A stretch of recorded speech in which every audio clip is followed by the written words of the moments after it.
I'm a setting sun, but I'll never run. I'm a dead man walking. I'm a dead man walking. I will stay and fight as long as I'm alive. I'm a dead man walking. I'm a dead man walking.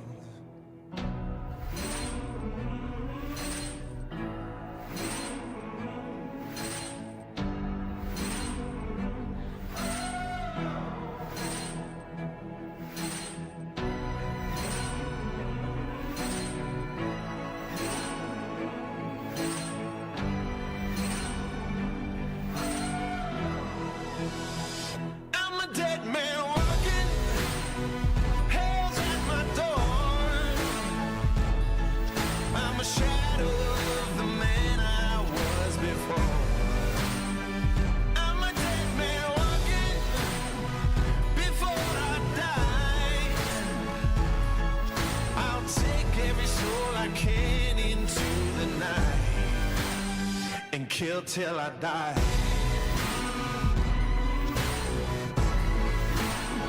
And kill till I die. And kill till I die. Lay him in the ground. Gonna burn it down. I'm a dead man walking. I'm a dead man walking. Till my final breath. There'll be dust and death. I'm a dead man walking. I'm a dead man walking.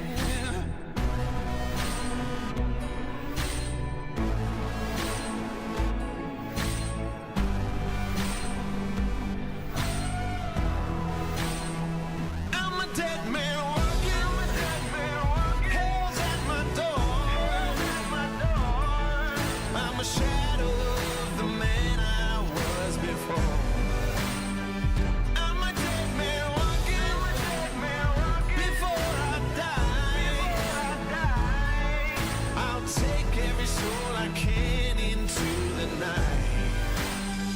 Kill till I die.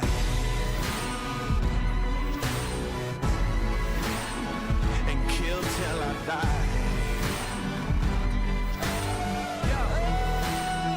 And kill till I die. Days grow dark, death is real. Embracing all the blood that's spilled. Assassinate till my casket's filled. Annihilation for the thrill. Expect more gore and violence. Accept the blackness, don't fight it. Gone forever, complete silence. Evil plans to close your eyelids on a crazy spree. I'm going mad. Stop beating hearts just like that. This soul has seen a lot of bad. My future's in a body bag. This world can no longer bind me.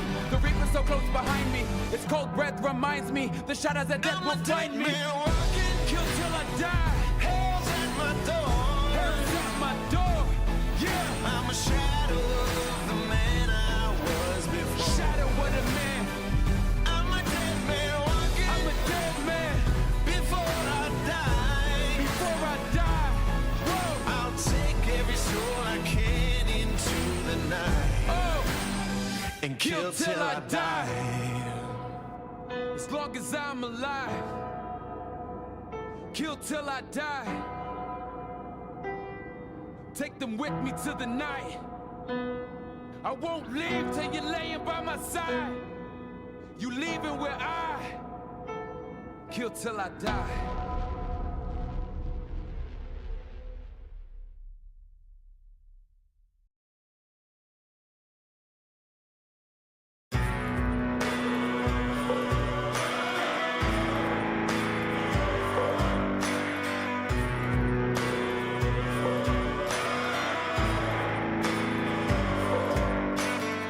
To the wolves without reprieve.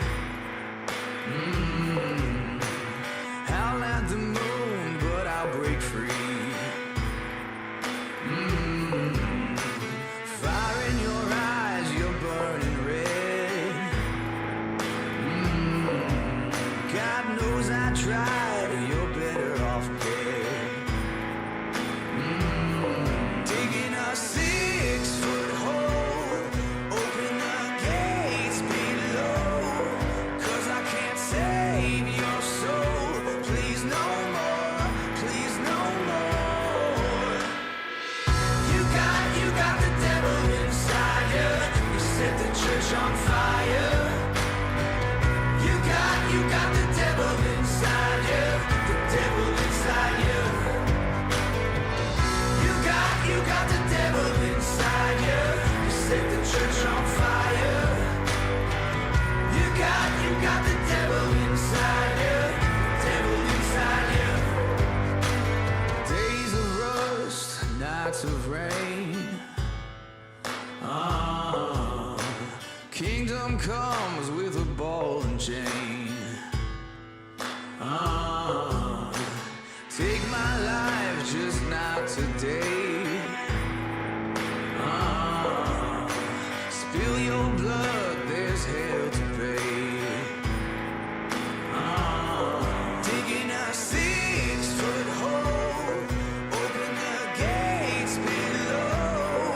'Cause I can't save your soul. Please no more, please no more.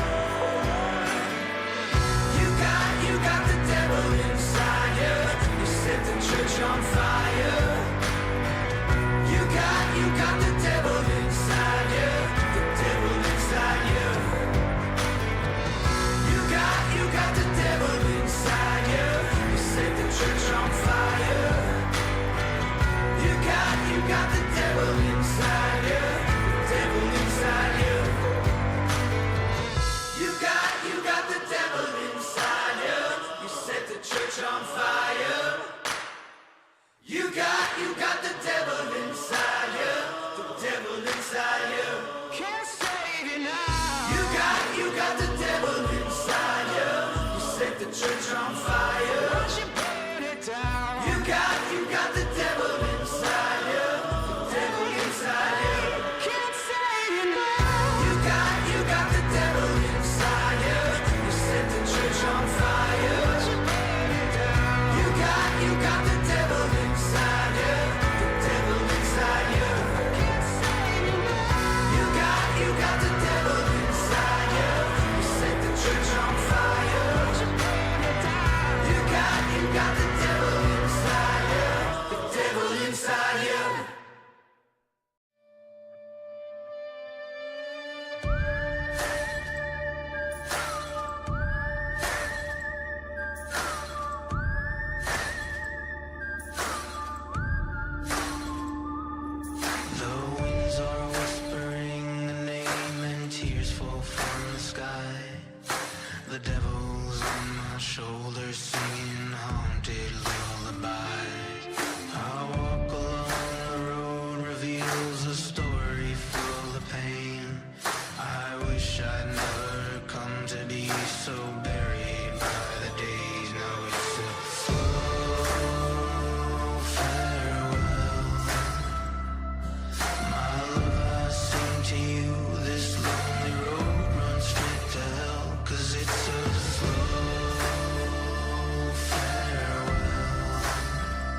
faces that I recognize, whose names I cannot place.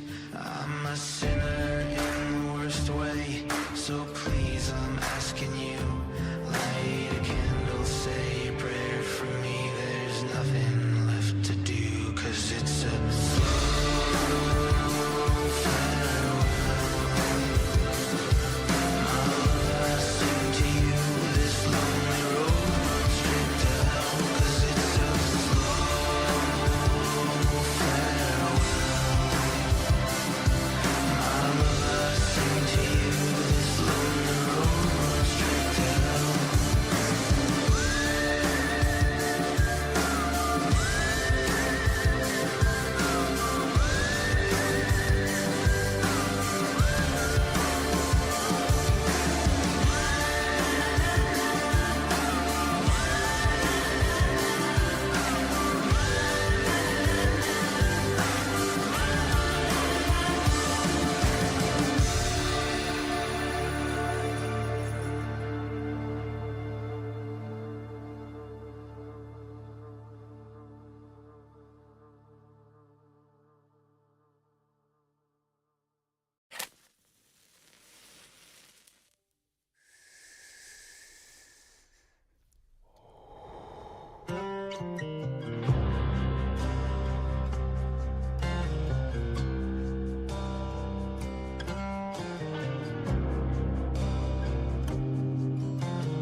Willow tree stands alone, silent weeping for no one. Can you hear how the wind blows in the valley of forgotten souls?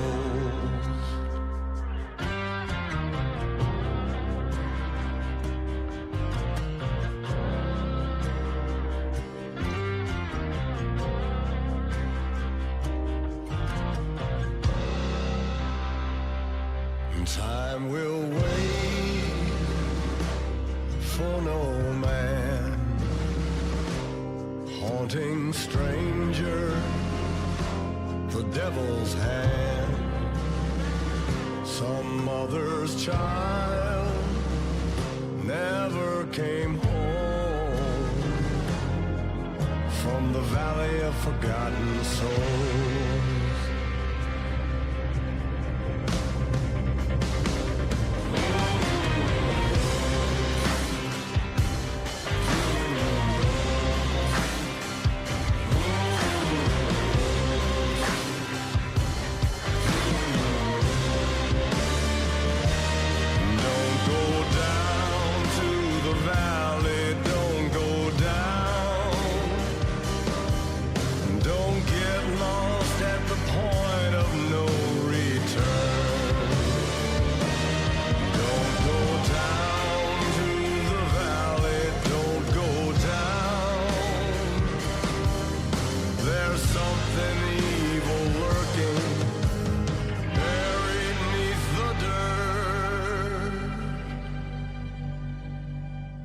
Dead of night, end of days, whispering hollow, rusted chain, rotted flesh, dead man's bones, in the valley of forgotten souls.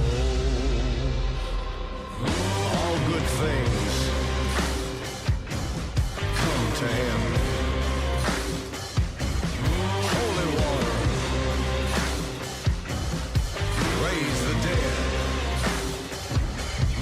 Angel's breath, cold as stone, in the valley of forgotten souls.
Dude, that guy's fucking song has been stuck in my head literally every day for 2 weeks. Stop.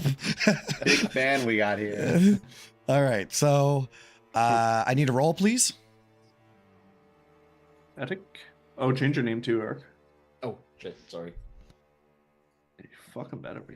All right, that worked out pretty well. Looks like everything's running kind of smoothly. My hand motions aren't delayed. Okay. Oh, wait, somebody talk real quick. I need to check that. Check. Yep, Talk. Love it. Okay.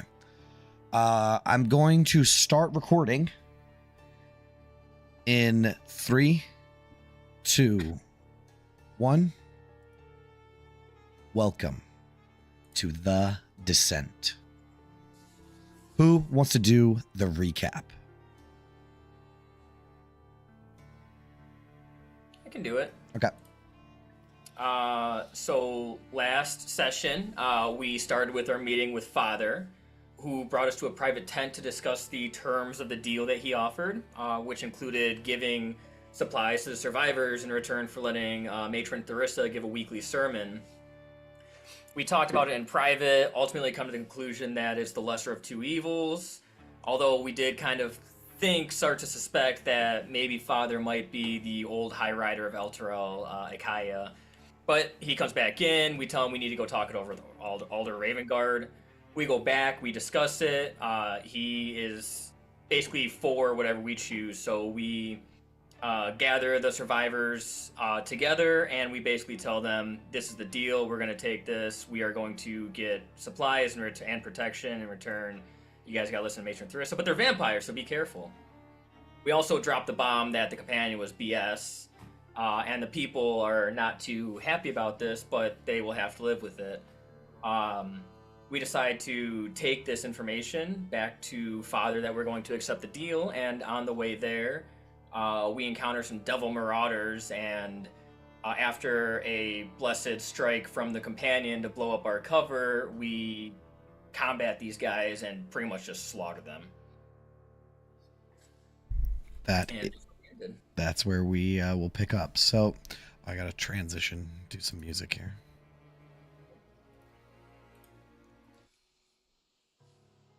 There we go. Okay. You make your way to Shiara's market, and it's a ruin. The cobblestones are cracked and littered with debris, and smoke rises from scattered fire. Survivors shuffle between tasks under the watchful eyes of the sons and daughters vampire spawn, their expressions cold and unyielding. Chained prisoners sit near broken stalls. Torn banners of the Morning Lord hang limply, smudged with bloodstains and ash. As you have already entered the market, dropped off your weapons with the entryway, and are being escorted by several vampire spawn, you pass by a small courtyard tucked between two ruined structures, and there's a small, subdued crowd gathered around a makeshift platform. On the platform, there are two prisoners, and they're trembling. A young man and an older woman.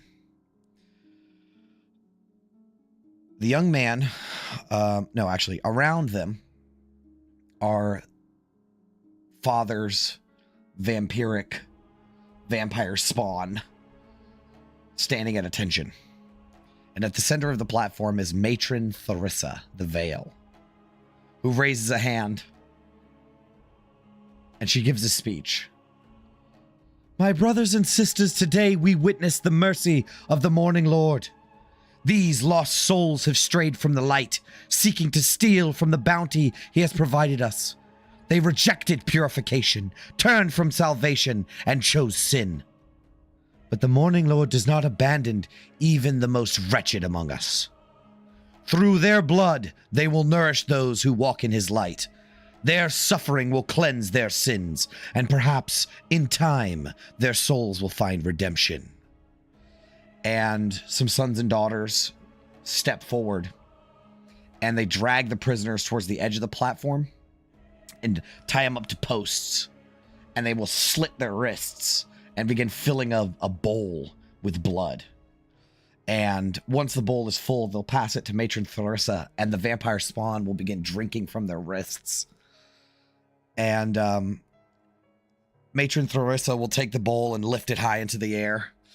We thank the Morning Lord for his mercy and for the purity he bestows upon us. Through their sacrifice, we are strengthened. And she'll take the bowl and just begin to drink from it, and it like spills down her lips and onto her shirt. And by this time, she gives some more speech, but by this time you guys are escorted past this. And you are brought to the center of the market, where there's this massive pile of ruined carts and furniture stacked on top of each other. And at the tippy top is a throne, kind of askew, and resting upon it is Father. When he sees you, he smiles, and then he opens his arms out wide in a gesture of welcome. My children, you have returned. I must admit I was uncertain if I would see you again so soon. Does this visit bring news, or do you seek further guidance of the will of Lathander?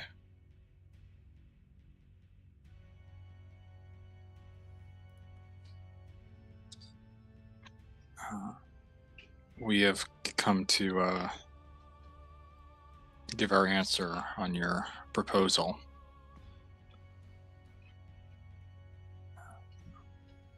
We're fine to do it out here, but... Speak freely, my child. You would like to accept your offer?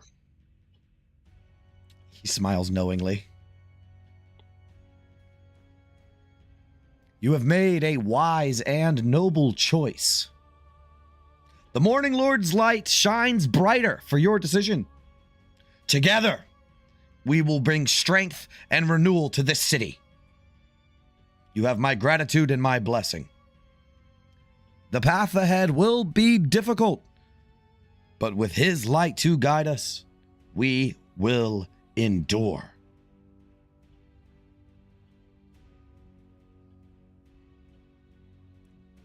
Is there any Yeah, go ahead. I was about to say, is there any stipulations? We do have some stipulations, first of all. Any sort of proselytizing must happen outside of the catacombs, inside of the High Hall itself.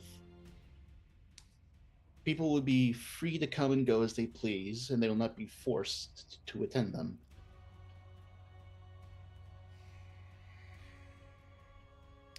He strokes his goatee. I see. I can understand your hesitation. Faith is a deeply personal journey, after all. If this is the way you believe it should be, then so be it. Matron Tharissa will speak her sermons to those who choose to listen.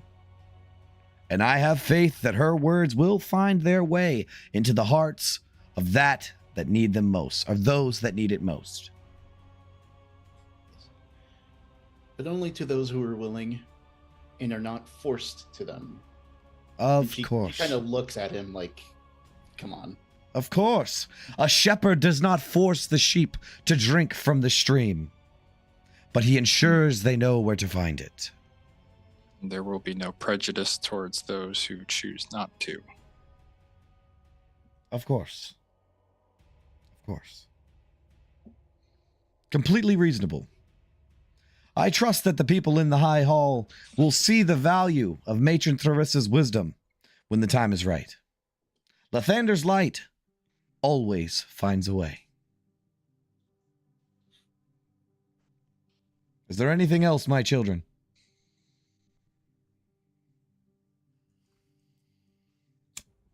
Did we agree on once a week?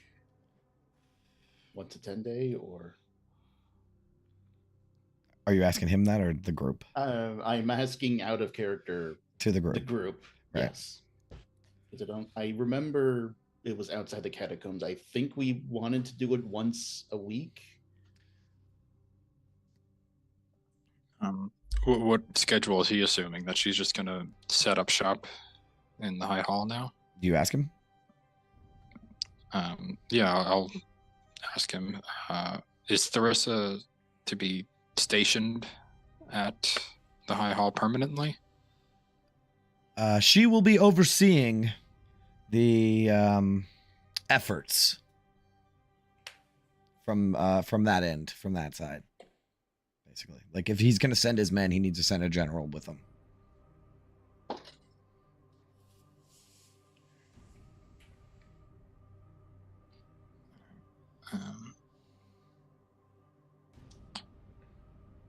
Well then, yeah. She could work out with the marshal a time and place to have her sermons at. Of course. We will have no issues not facilitating, like negotiating with the marshal on these terms. But otherwise, you are in agreement. Very good. Very good. By the end of tomorrow, I will send 10 of my sons and daughters to the High Hall. They will ensure its safety and to reinforce its defenses. I will deploy my sons and daughters immediately to reinforce the Reach Bridge, which I know is in possession of the Marshal, let's say, or the Flaming Fist, let's say. Within 3 days, we will begin transporting supplies, food, medicine, other essentials to the High Hall. From there, the shipments will continue regularly, bolstering the survivors. After 1 or 2 successful convoys, I will send an additional 10 of my sons and daughters to strengthen the High Hall further. This arrangement should suffice and ensure the High Hall's continued protection. If any challenges should arise, you only need send word. I will adapt as needed.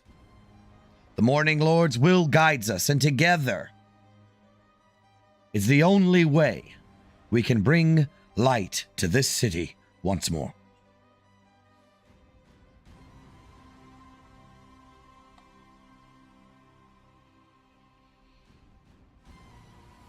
Anything else? Your generosity will not go unforgotten.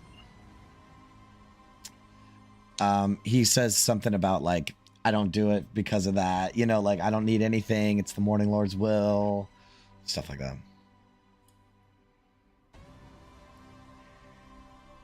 Is there any way we can bring some food back sooner than 3 days? He will say that he's got to get it organized and everything, unfortunately. He's got to take a look at his own stores and ration everything out. That's fair.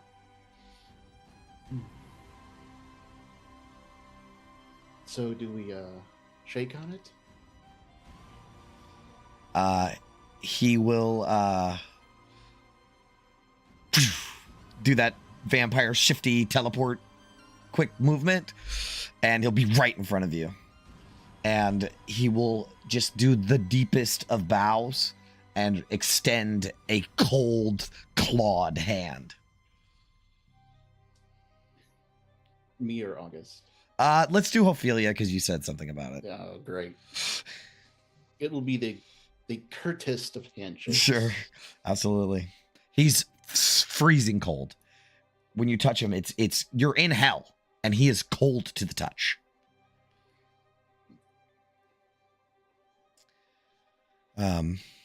Again, he will reiterate that, like, the Morning Lord is so great, and that he has brought us together in this moment, and he's very thankful.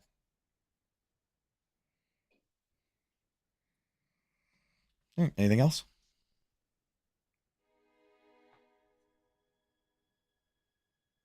Okay. All right.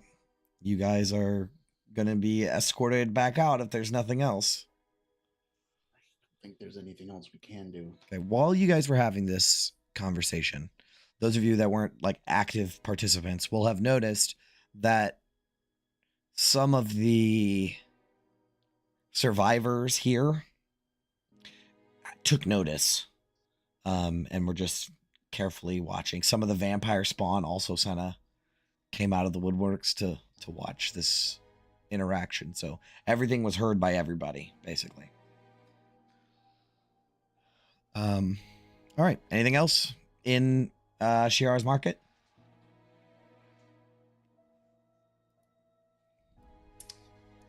Well, I have a question for the team, really, is once we leave El Terrell, how are we going to handle rations? Do we have enough on hand for ourselves? For a little bit. Yeah, I have a bunch in the amulet. I'm 29. Because I think I'm just about out myself. Well, you should have prepared better. Which do I have actually? I will say it will, like, it hasn't been really relevant. It will become relevant once you get to the surface. We have like a month's worth of supplies. Yeah, I think so. believe it's a month in my Yeah. room. We'll kind of talk about it when we get there, but it's hot. Oh, you need a lot more water. A lot more Probably. water. You need 2 gallons per day. So I guess I'll have to retroactively adjudicate how much you actually have. It's like Port Naranzaru all over again, eh, guys? Yeah, you know all about that, huh? We had a druid there with us that time. So it was a little... Oh, and a amulet or an alchemy jug. Alchemy We jug. also had what, like a dinosaur or a bird. Wait, That's true. hang on, backtrack. Can't you make an alchemy jug with your infusion? Oh shit! I didn't see that before, but I wouldn't It's doubt it. because it's Magic under Replicate magic item. Hold on. It's under Riddle replicate. water, Oh, you it's one of can the do that, replicate. too. Wait. Well, Wait. While he's looking that up, are we going to tell this vampire dork that we're leaving? Because I might ask about healing potions if we are. Oh, it's been decided. You doing the alchemy jug? I think that's what we gotta do. Okay. Yeah, all the mayo we can drink. That could be clutch. Can you believe Eric only started playing this game like less than a year ago?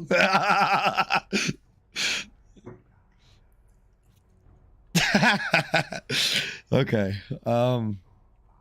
So, yeah, did you want to ask the guy about healing? Unless someone is going to tell her otherwise, Ophelia might kindly inquire if there are any sort of healing options. I think we can decide this. Let's say there is a 20% chance. So you have to roll lower than 20. So roll me a D100. And you need to get less than 20. Yeah, no, he doesn't have it. 84. He doesn't have any.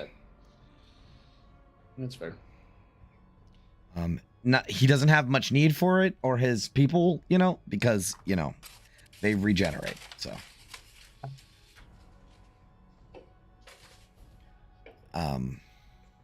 anything else?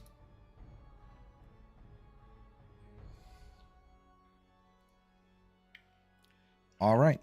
You guys leave Shiara's market, heading back through the chaos of the city, going cover to cover, up the Maiden's Leap, across the Reach, up the Maiden's Leap, through the gardens where all the people are crucified, and, you don't encounter anything too crazy. Maybe shit shifting out the corner of your eye, but you just missed it, maybe like a small horde of demons or just one demon, slipped right out of your grasp. Barely missing a lightning strike, you make your way back to the High Hall.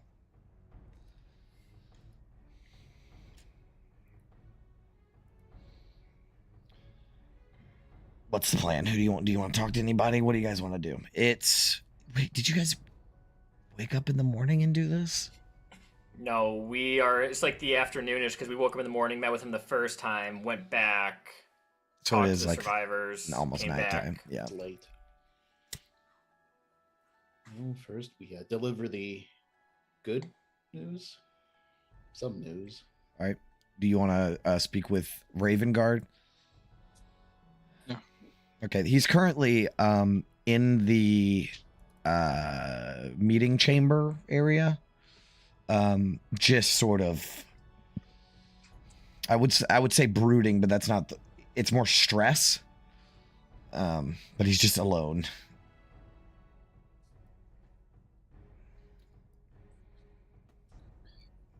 So we'll just walk in and say, well, we've executed the deal with Father and should be expecting troops and supplies within 3 days. He stood when you arrived and then slinks back into his chair. So the bargain with a vampire lord begins. I won't pretend to like it, but this is a choice that had to be made. I'll keep an eye on these sons and daughters. Make sure they don't turn into a dagger in our backs.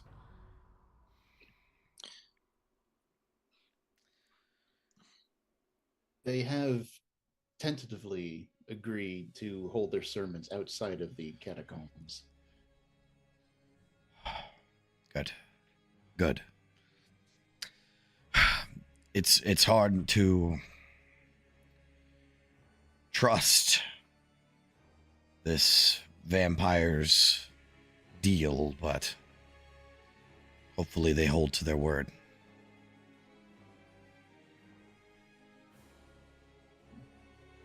Does Duke Ravengard, does he look like he is a magicked weapon or silver? He does, yeah. Oh yeah, his sword is badass. His sword is good, but have we noticed anything else from any of the other? So all of the Hellriders have silvered weapons. None of the Flaming Fist do. So they could fight back theoretically if they really needed to. Yeah, all the Hellriders ever have always done, ever since the Hellride itself has done silvered weapons. It's part of like par for the course kind of thing. Thinking of whether I should leave my javelins behind just in case.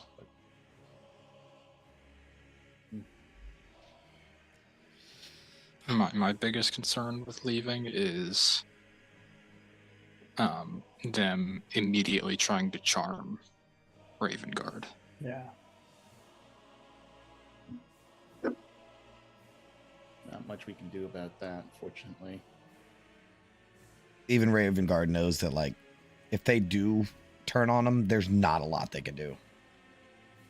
I mean, this was always sort of predicated on them actually keeping up their word, which is foolish to think they will, but no choice. So, I mean, he's already tried to charm us once to get what he wants out of this deal, so...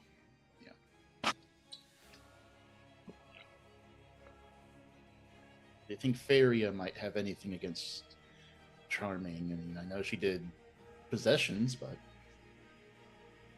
kind of related? She, from what you can understand about her, she's a very low-level, almost a cleric, right? She's still like NPC, not character levels yet. But she had like a book that had a ritual in it, you know, so she has the ability, she has the connection, what is it called? The touch, she has a connection to the weave, the divine.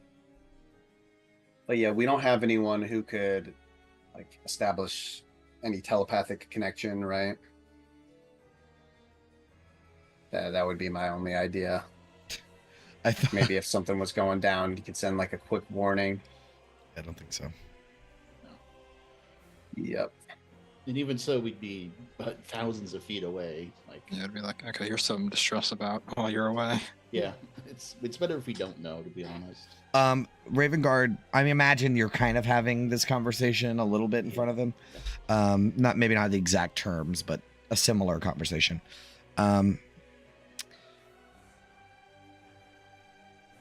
The Ravengard will say, listen, You've already done more for Elturel than we could have hoped for.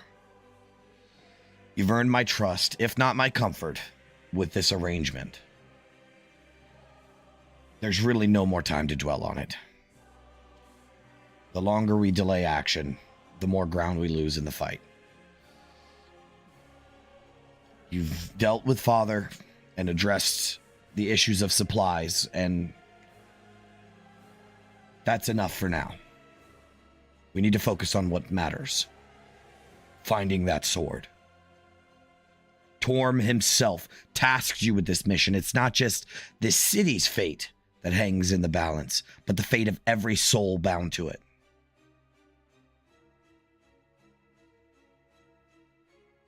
It's out of your hands now.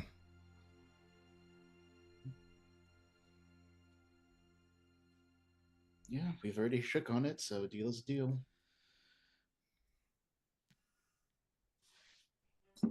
Suppose that answers that question then. We start making haste tomorrow then, rather than wait for these reinforcements. Yeah, he'll say, leave for the surface of Avernus as soon as you're ready. You'll need every second of time you can get. All right, then I suppose this will be our last night here. Ravengard nods and thinks to himself. I won't lie to you all. The road ahead will be harder than anything you've faced here. But I have faith you'll see it through. You've already done the impossible here. Do it again. For Elturel.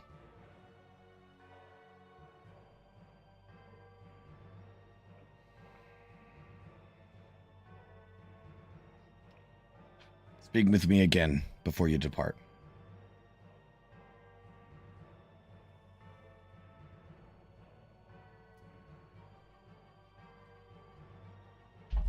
Well, I guess we do have a track record of coming out on top, so why not one more time?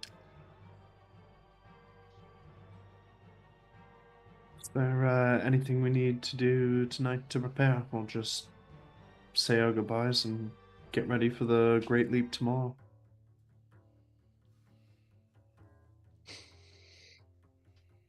I do have something I can work on before bed tonight. I think it'll help us when we're down on the surface.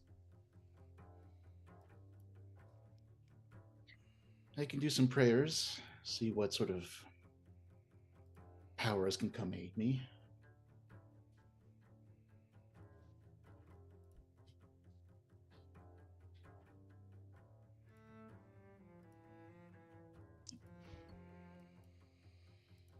Okay. Guess that's it. Yeah, you guys go out into the main chamber of the catacombs, and you could see just, I guess, why you're doing this. You know, the survivors, and they're not looking good. It honestly, the thing that happened, was that earlier today? Yes, the thing that happened earlier today with the whole revelation about your religion is a lie, and it's still not going well. In fact, it's going very poorly. But some people are pulling through. Feria Jinx is trying her best to rally the people. Some people are distraught, just lost, you know? And some people are just pissed. But there's no doubt that what you said was true.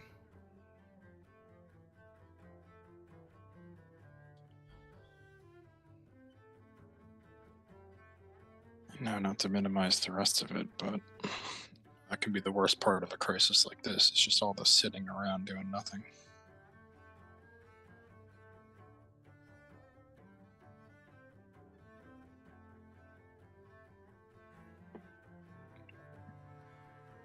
They might be helpless, but I do hope they don't feel hopeless. Now that we actually have a game plan going. I'll just give them something to pin that hope on.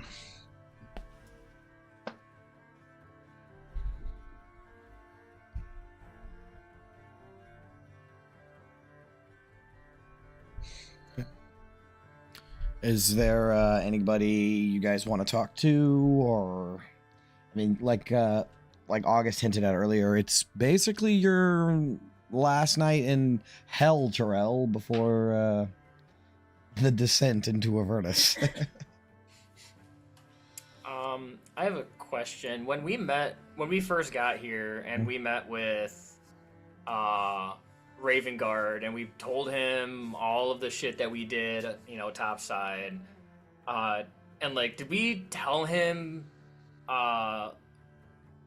Blaze Porter basically sent us on an undercover mission to assassinate the Van Damper? We did tell him. I thought so. Yeah, and if you didn't, and he makes it back, don't sweat it.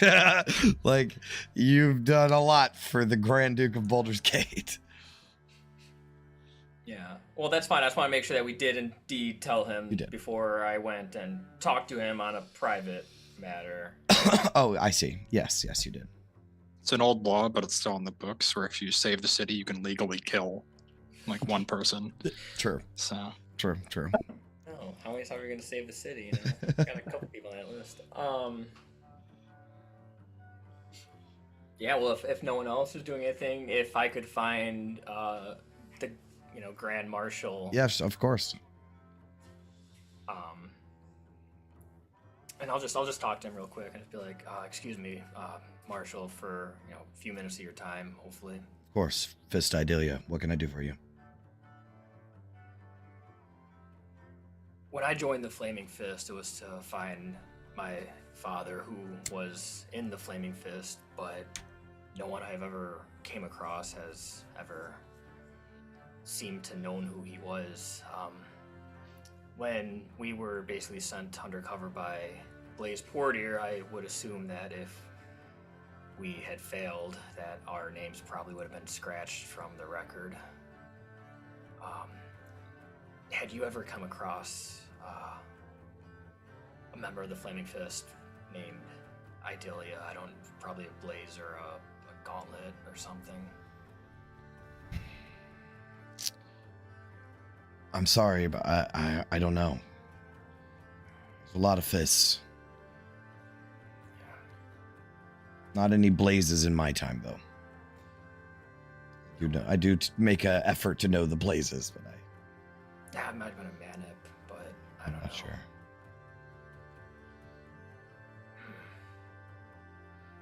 Everyone I've talked to, no one knows who he was, and I fear that our names were stricken from there. Even the Baldur's Gate census, my name doesn't appear in there. Well, my name does, but I'm the only one. The only one, you say?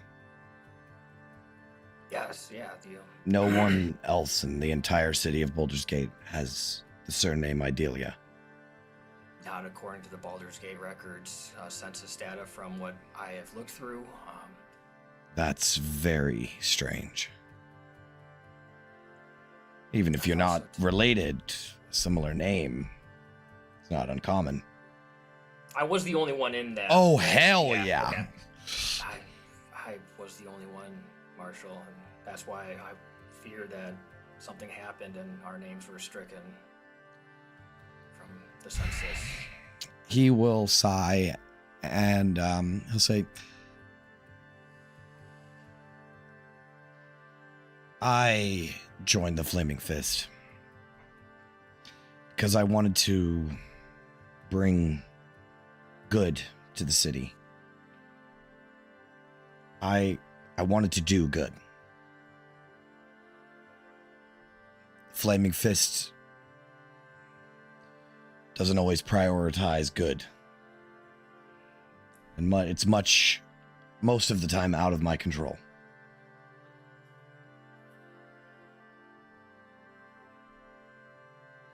I know, I've seen firsthand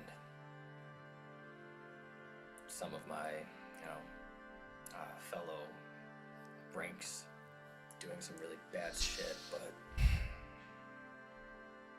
I'm sorry I couldn't help more. it was a long shot. I hadn't known if you had ever, everyone I've ever asked, no one knows who he was. It's just odd. It is very odd. Thank you for your time, Marshall. I'll let you get back to, doing the important stuff and not dealing with, lowly fists. No. I wish you the best of luck in your journey. I wish you the best of luck back here while we're gone. We're gonna need it. Okay. Anybody else? If we want, we Vin's can just, sort of. Vin's just rifling through the catacombs or like the surrounding area looking for like a jug. Yeah, sure. You can find an urn, definitely. There's lots of urns. When you open it, it's full of ashes, though.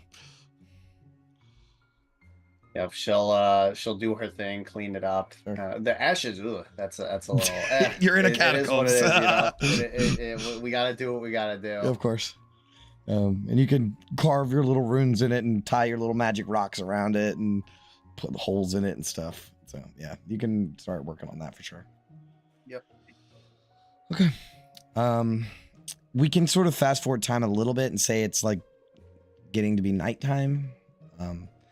Is there any conversations you guys want to have tonight, or would you like to say all your goodbyes tomorrow before you leave?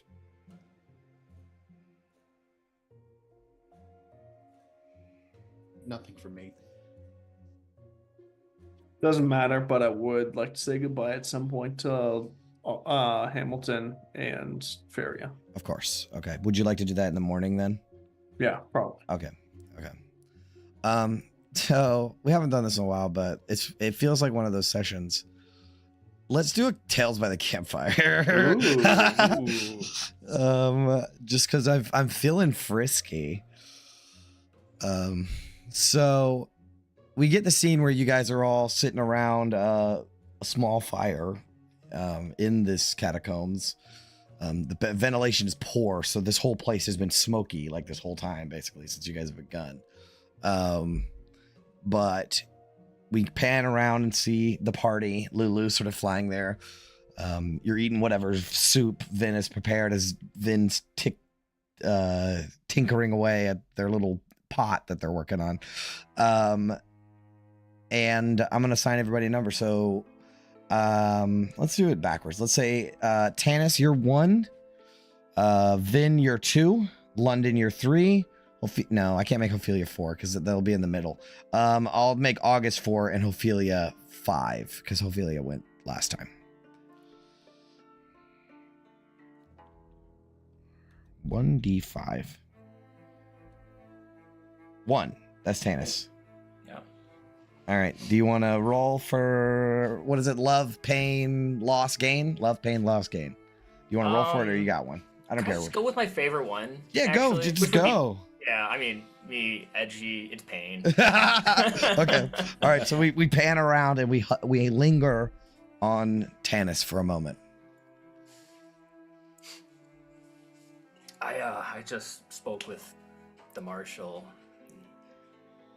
I don't know. He was telling me why he joined, the Flaming Fist. You all know why I joined, but me joining the Flaming Fist wasn't my first encounter with them. After I left the orphanage, after Milo and Perlette took me in, I still hung out with a few of the other orphans who I had become friends with in that time. And, well, needless to say, many of them didn't turn out as well-rounded as I did. They weren't the greatest kids. We used to do stuff. We thought they were harmless at the time. Turns out throwing rocks at passerbys and vandalism's not really as harmless as, an 8-year-old angry boy would have thought. Yeah, one day we were just sitting on a bridge and throwing rocks at people below us, and yeah, the Flaming Fist caught us. We all started to run, and the one that was in charge of them all, the leader, Kista, she was a real bastard. Me and her found ourselves running from a couple of Flaming Fists who were all too eager to beat the shit out of a bunch of, ruffian orphans. We weren't making any headway, so Kista made the decision to, she leveled me, just punched me right in the gut. I just doubled over. So she got away, and the Flaming Fists, they got a hold of me, and, well, we all know what Flaming Fists, not in Second Company, do to vandals and that kind of stuff. Dragged me back to Milo and Perlette's house, but I feel like that's what finally kind of broke me. It wasn't Perlette seeing her adopted son bloodied and bruised, but it was just a disappointment of seeing me going down that path of becoming a thug.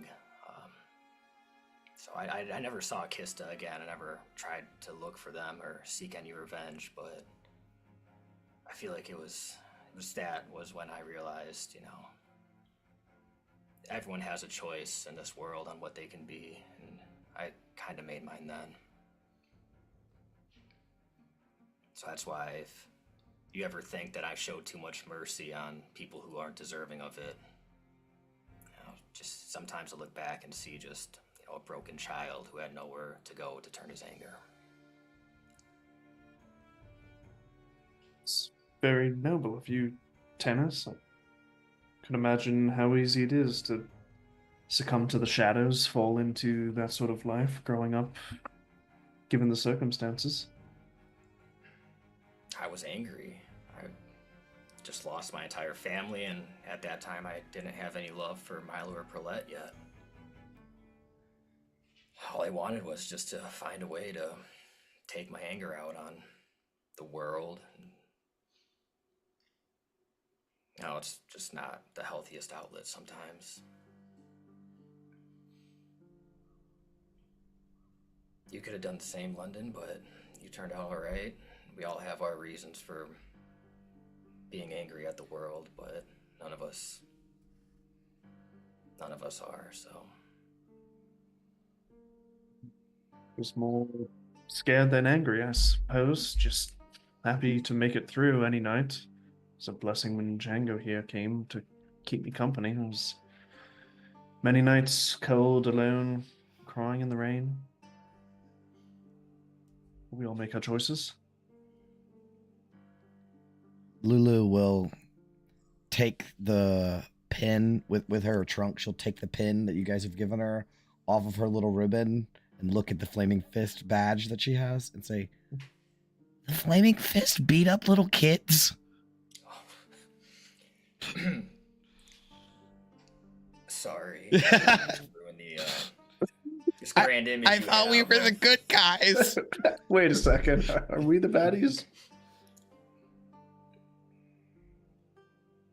It's legitimately something difficult for Lulu to understand. I mean, Baldur's Gate is a rough place, and a lot of those kids who get anger taken out on them feel like their only options are the guild or the fist.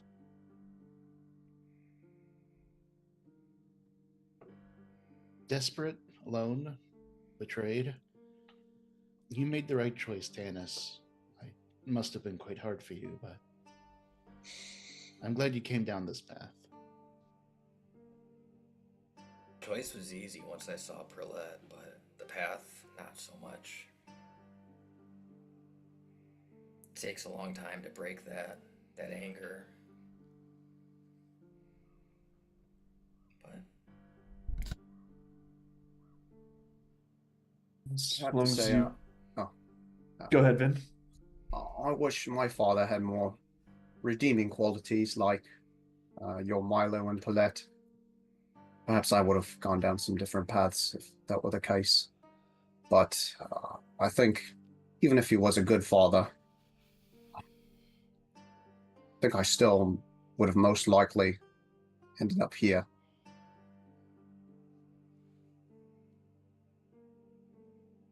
guess that's how life goes.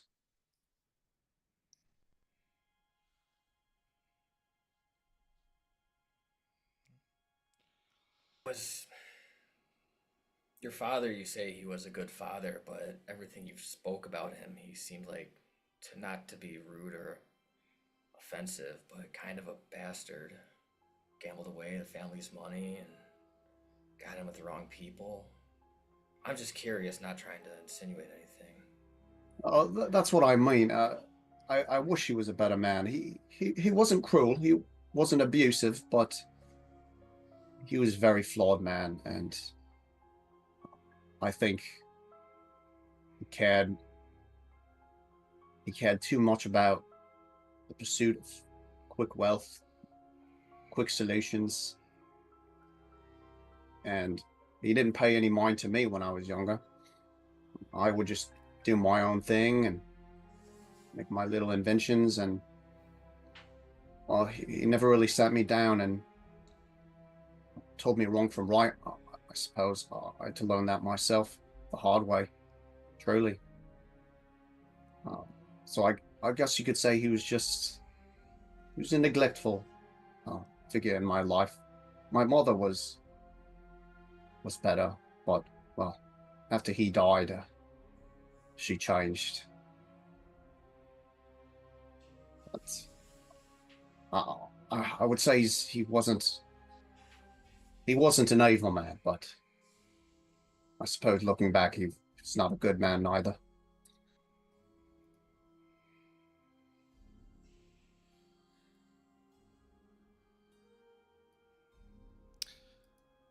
Lulu. Remember? Oh, sorry. no, please. I'm NPC. You're PC. Go ahead.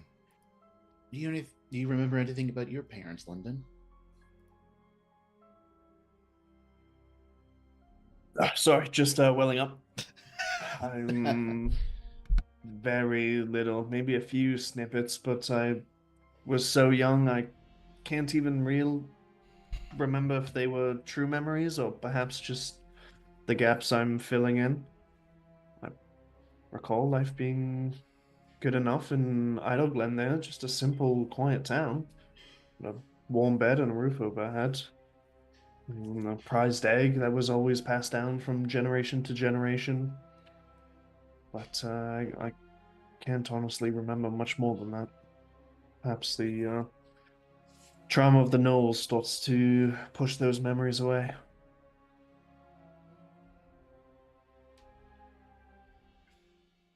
I always thought of Hamilton more of a father than anything.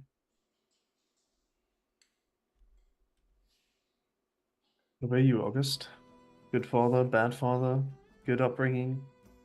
Any details at all? The man at the helm here? I mean, well, it's honestly a little embarrassing. I mean, a lot of the Fist don't share this background, but, you know, we were wealthy. Like, and yeah, that affects people a certain way over time. So, I mean, they were run of the mill. I mean, apparently the bar for being a good patriarch is pretty low. So, I definitely could have been worse, but yeah, just every year it got a little bit worse and a little bit worse.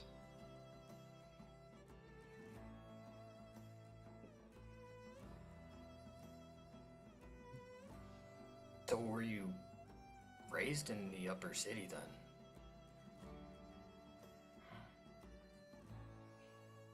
I mean, sprinting to try and save a Duke's life, it was the first time I'd been there since I grew up, but...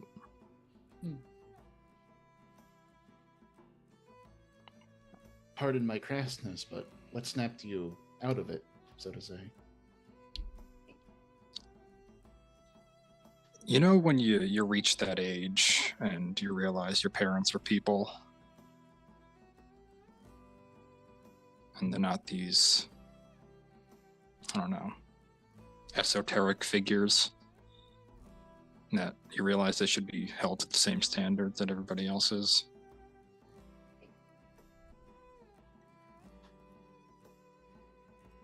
I think for me that happened a few days ago. But yes, I see what you mean. It was a different time for different people. I mean, some people never see it.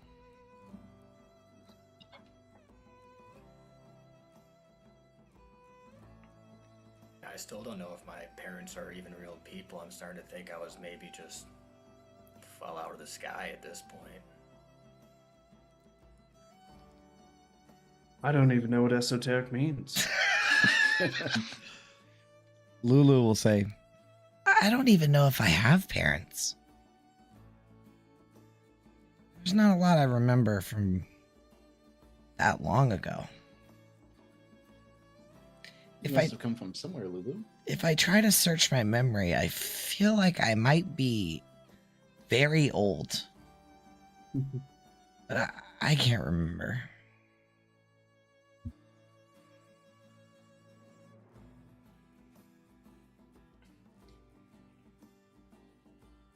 Well, hopefully when we're down there, we can start to work on getting some of those memories back for you.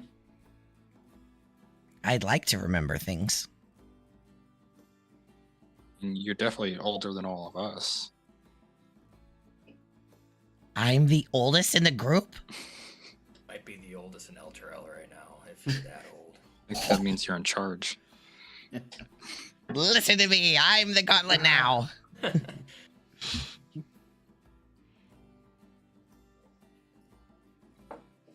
I do have a little bit of a memory, though. I remember silver sand and an endless night sky all around me.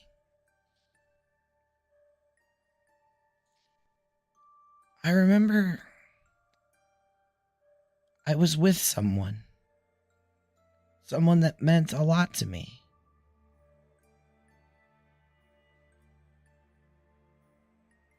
We would go there often and look out at the stars. But it's fleeting. I don't remember too many details. I remember being happy.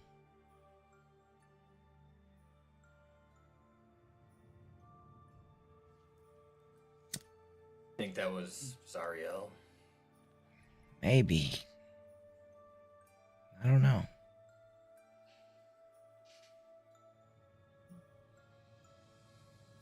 Having happy memories, however fleeting, it's never a bad thing. You're right. You're right.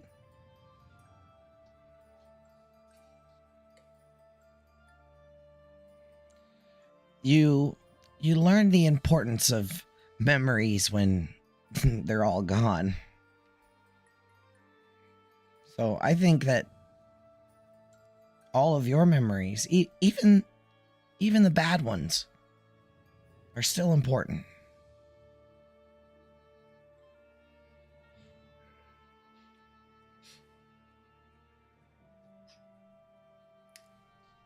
It's not so much the bad memories I want to forget as much as the time that I got so drunk I fell over and my, pants fell down at a bar.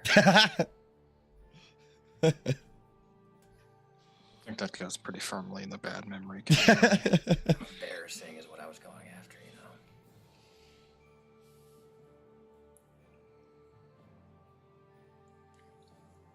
Do you think when you get your memories back, Lulu, you'll remember us? I remember you now. I hope so. You guys are my friends. And I wouldn't want to be anywhere else but right here with you guys. That's very Don't sweet, want but I Lulu. can think of a lot better places than hell to be right now. If you're with your friends, you're never in a bad place.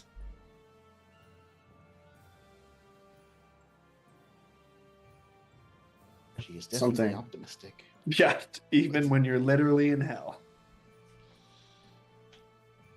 I mean, I think there's some wisdom there, though. We're in hell, but what if I did make it to the upper city all by myself, but without Gats, without my father, just me alone? What kind of life would that be?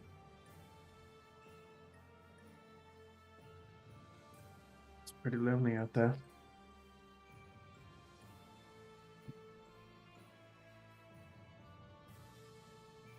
I don't know, after seeing the upper city, I kind of don't like it. I don't think I like cities in general. They all seem kind of awful. I mean, the food is better, I'm sure. Not so keen on the people anymore. No, the people are awful. No offense, Gauntlet. None taken. This is why he doesn't tell you shit. Yeah, you know who suck? People from the upper city.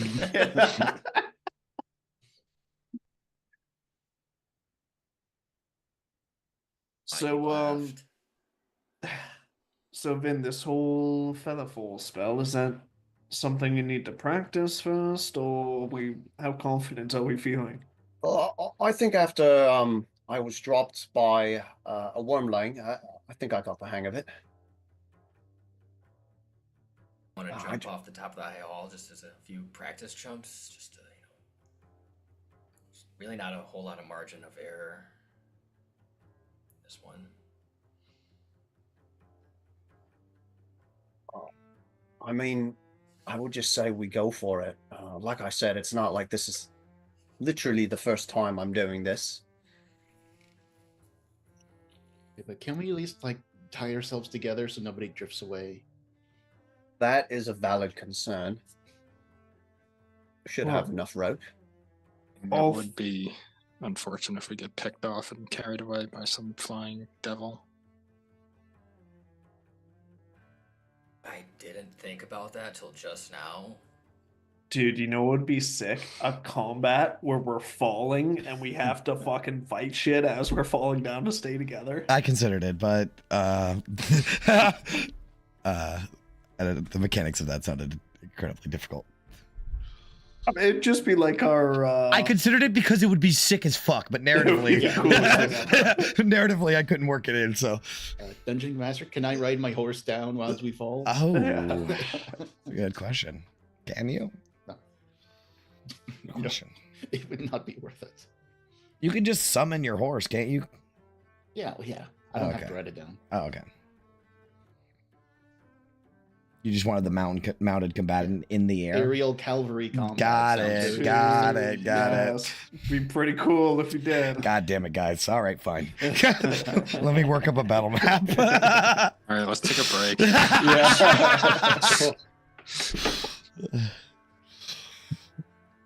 All right, well, aim for the bushes then. Nice. I think they're going to be metal and made out of spikes.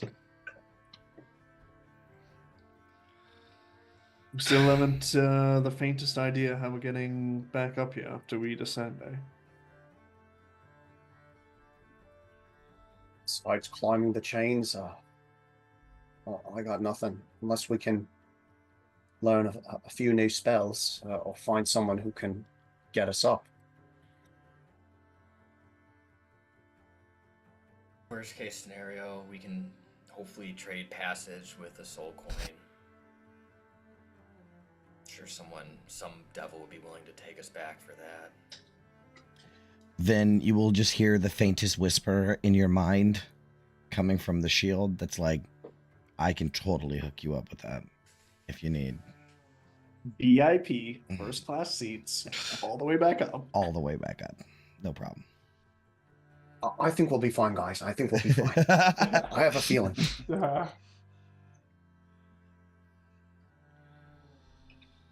All right. Anything else before? Oh, first of all, everybody take inspiration. Beautiful. Thank you for that. We were long overdue for one of those. I haven't done one of those since like the very first one in campaign 1. It's been a minute. Wow. Yeah, we might have more. You'll see. We'll see. You'll see. Okay. Is there anything you guys want to do tonight? You can do all your goodbyes tomorrow if you want. I think I'm good. All right.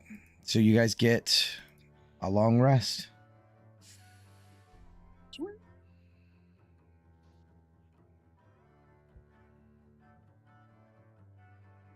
Long rest and level 6. Yeah, level up. That's right. Let me roll for hit die. Come on, character mancer. Okay, all right. Nice. Wow. Yeah, another 9. That'll help keep me alive. A little Yes, it longer. will. Character mancer still down. Sorry, Ben. Yeah, I made those manual changes. Okay. A really good night's rest in my amulet where it's nice and cozy. Sure, for sure. All right. Well, you guys wake up in what you assume to be the morning, but your internal clocks are getting off by several hours at this point. What would you guys like to do? The normal hustle and bustle of flaming fists or marching about, getting change of shift, that kind of thing. Yes, say our goodbyes. We'll save the marshal for last because he said he wanted to speak with us before we left, right? Mm-hmm. Yeah, so you could split off. I mean, the world's your oyster here. Just go find like Renetta and Callan. Just be like, make sure the places go to shit while we're gone. I know it's hard for you, but Jesus. Second Company is once again running into the fray to save the world. Yeah, off to play the hero in Avernus, are ya? Well, somebody has to. Psh. I can't have you going down there thinking you're hot shite without someone keeping you grounded, eh? Grounded in a floating city? That's a new one.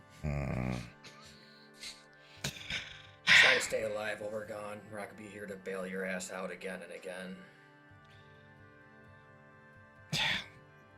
Listen, I can take care of myself. All right? I've seen all of yous fight. You ain't invincible. Far from it. She points at Tanis.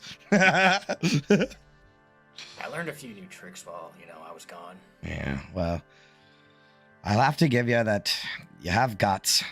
More than most. Just don't die while we're gone. Expect to see him when we return. And I expect to see you. If you get yourself killed, I'll never let you live it down. Only I could be so lucky to never see you again. Wow. Does Renetta, does she just have like a normal weapon? She's a hammer, yeah. Just a normal hammer? It is a maul, just like yours, but yeah. Oh, no, it's a warhammer, but yes. Normal steel or iron or whatever. Well, since I want to have a city to come back to, and Ophelia will take out her silver maul and offer it to Renetta. You're giving Just her to make the sure you stay maul? Mhm. Oh. Renetta immediately understands the gravity of it. Didn't the dwarf make it? He did. So she will immediately recognize the dwarven craftsmanship and understand the gravity of you giving up your maul, like the maul that killed Thavius Krieg. And she sort of takes it in her hands and who silver plated this? Blacksmith back in Candlekeep. He did a bang up job. Good dwarven lad. Knew his hammers. She like kicks the dirt. Like she wants to say thank you, but she's like, fuck you as well. But she'll say, I'll kill a couple devils for you. How's that sound? Very good. Keep the others safe too. We're expecting you to buy drinks once we save the city. If you manage to somehow pull all of this off, I might just admit that second company is half as good as first. But don't count on it, though. I think that's the best we're gonna get, Tanis. All right, well, it was worth a shot.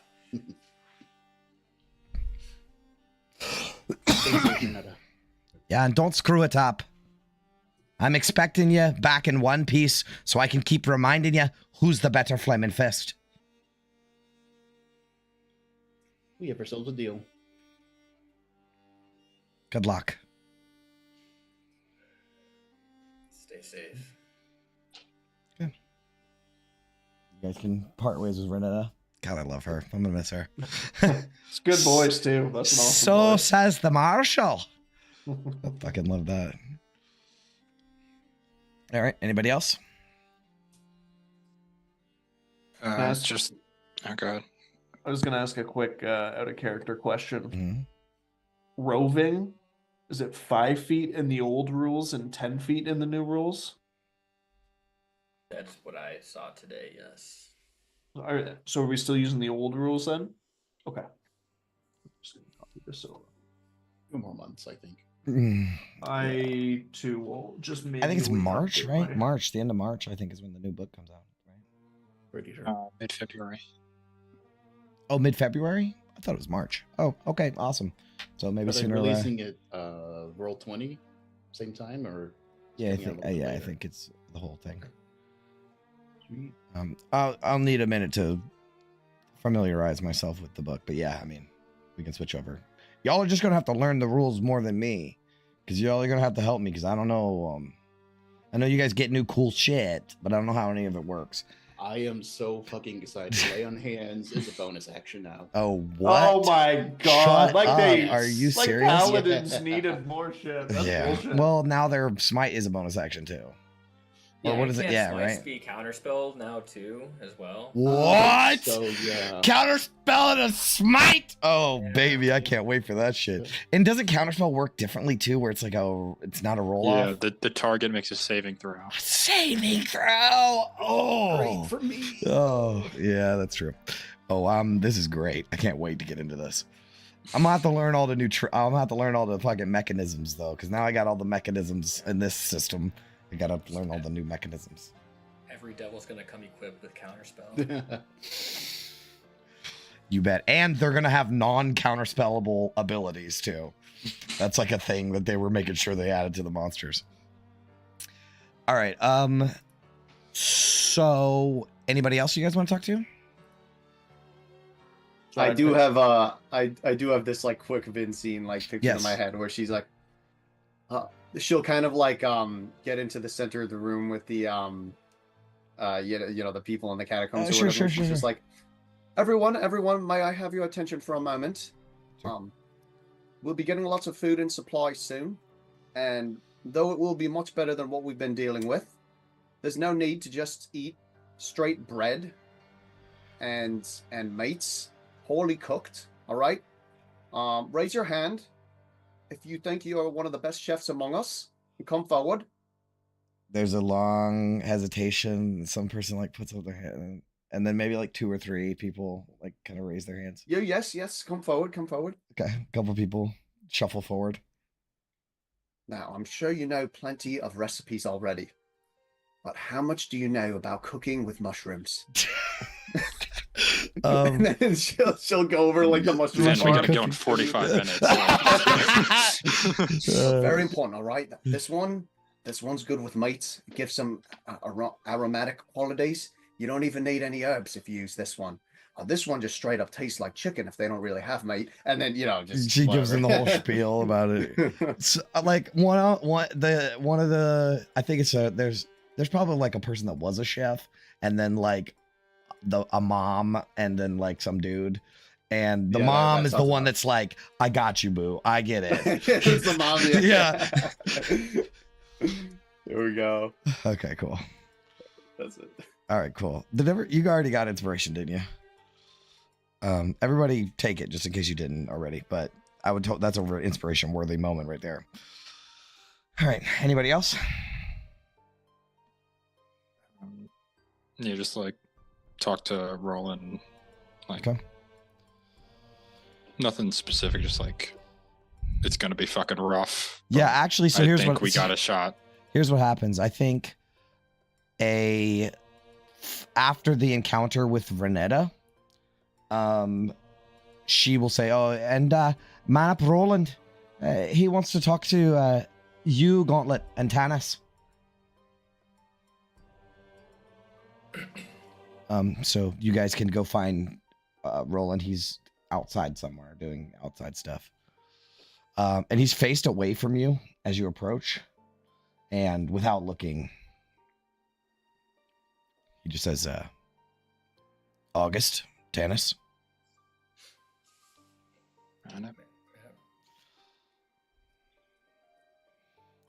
How you faring? He'll like turn around. I think about as well as could be expected under the circumstances. Just one foot in front of the other. Before you head into hell itself, there's something I need you both to hear. You're walking into a fight that isn't going to play by any rules we've trained for. But that's not what worries me. What worries me is what this kind of fight does to leaders.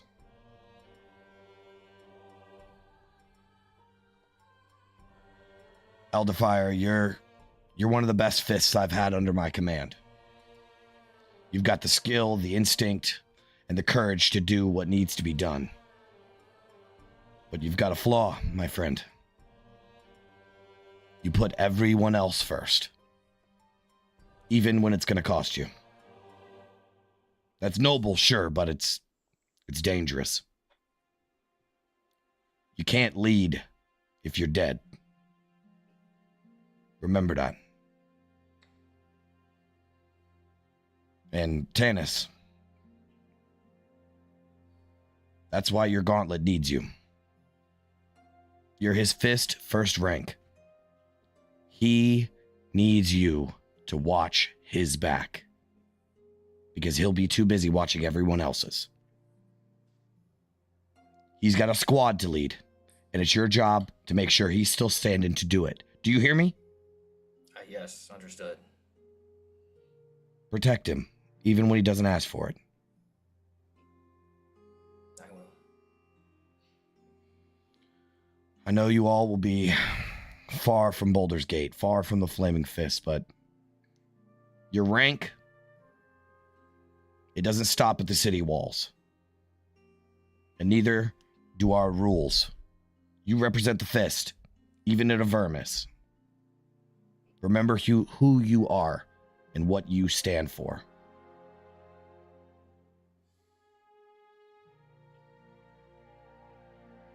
And one last thing. Trust your team. They will follow you to the ends of the earth and into hell, apparently. Don't make them regret it.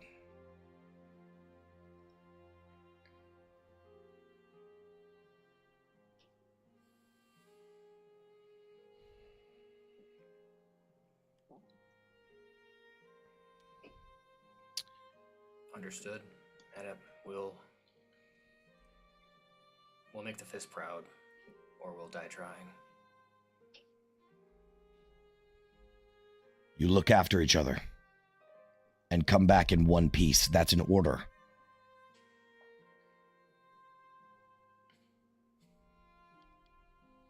I wish you all the luck in the world.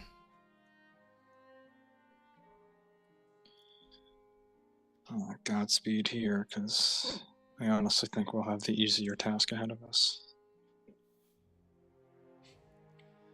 Yeah, watch out for the sons and daughters. We've seen firsthand their brand of justice, and it's not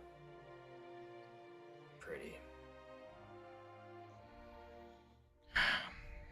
I've been leading Flaming Fist in the City of Blood for ... amount of years. I think I can handle it.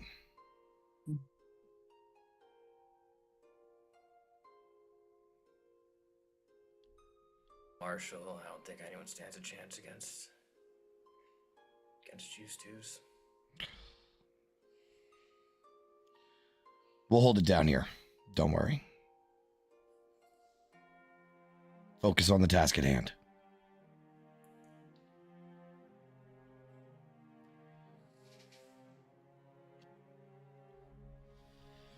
Okay. If there's nothing else, you're dismissed. Yes, Mark. Or mana. Fist Idelia.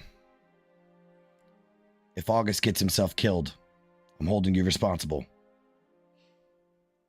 That's not something I want to be responsible for, and especially if you're the one that's doling out the justice. Then don't let it happen. It won't. He turns back away and, goes back to his watch. We're walking away. I'm just gonna be like, August, just please don't die. Cannot answer that, man. Do my best. Cool. All right. Who's next? I just want to say bye to Hamilton. Okay. He's around. He is, yeah. He's actually just getting off of duty. So when you're walking out, he's walking in. Hey, kid, how you holding up? In London, we'll just jump on him and give him a hug. Okay, kid, come on. You're embarrassing me. I'm sorry. We're about to make the great leap forward. I've heard. I'm scared, Hamilton.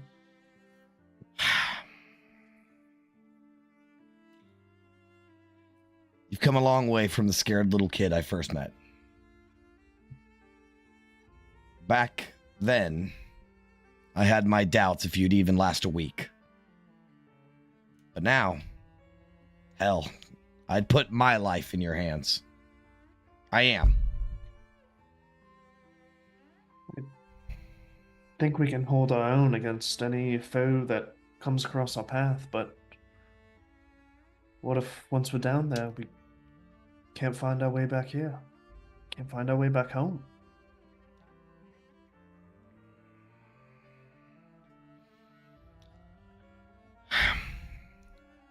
I don't know, kid.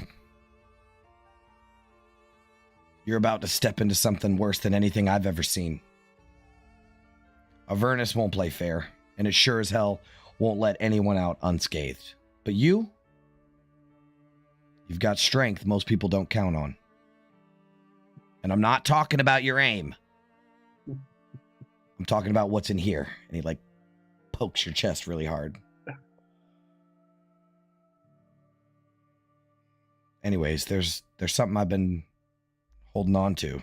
And he starts to get kind of uncomfortable. He's a very masculine guy. And this is this whole conversation, he's been a little awkward, but there's something I've been holding on to. Something I probably shouldn't have kept so long in the first place. And he will take off his quiver, and there's his arrows in there. And then there's a little side pocket in the quiver, and he'll reach down inside of it, and he pulls out an arrow. The arrow looks like a regular arrow, only it has this purple glow around it. He looks at it fondly. I found this in Idleglen. Idleglen? In your old house. This belonged to my family. I'm pretty sure it belonged to your father. I don't understand. What does it do? I've never seen such a piece of ammunition before. He smiles, and he'll hold it in his hand and then grab your hand and give it to you. Say, I think that's something you'll have to find out for yourself.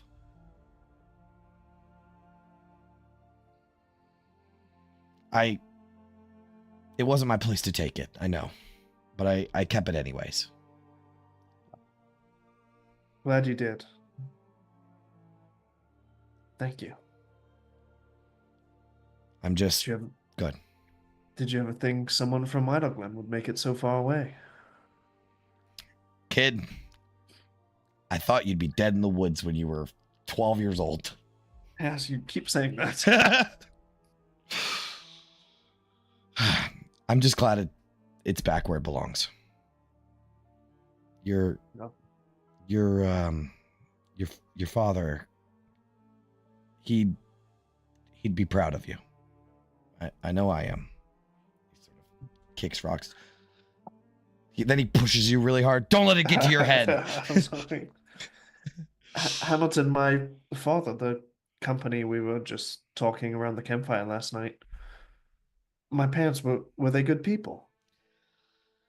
I unfortunately didn't have the opportunity to know them personally, but from what little I've heard about them, they're mostly quiet, but I don't think they were bad.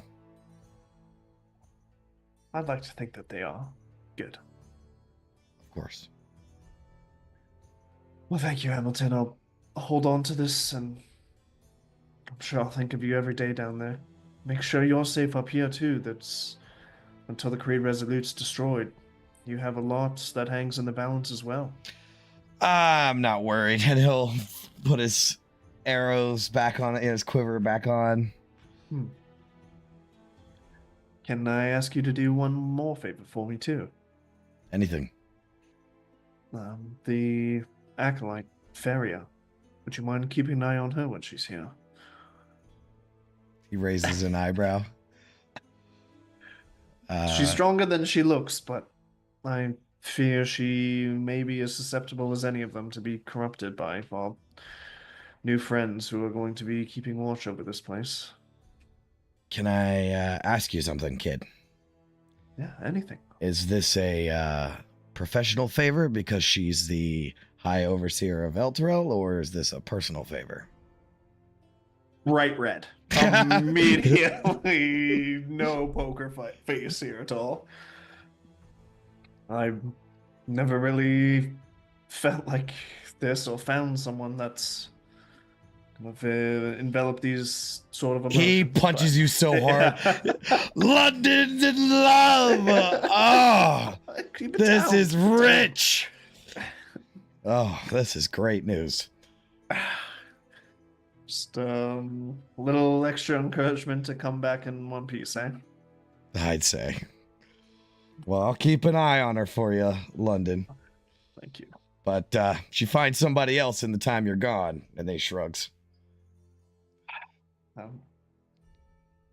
Maybe it's all for naught. Who knows if we'll even make it back at all, but...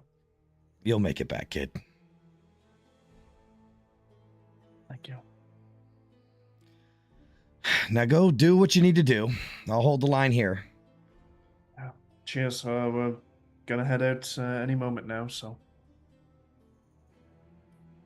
Kid. Make it back in one piece. I'll die trying. It's not a request. Suppose it's out of my hands then. Come here. And he'll like offer a hug. Yeah. Yeah. Give you a noogie and then send you on your way. Cool. I'll sheathe the purpley arrow. I'll take a look at that after. For sure. For sure. Well, we can sort of give it to you now. Yeah, you take a look at it later, and this is what you get. Hold on, I have to remember what it's called. No, that wasn't what it was called. Did I write it down? I just threw it in my notes like I would remember. Oh, I did. Here you go. The infinite arrow. Ah, here we go. Okay. It's pretty dope. Pretty dope little tool for you there. Sweet. Yeah.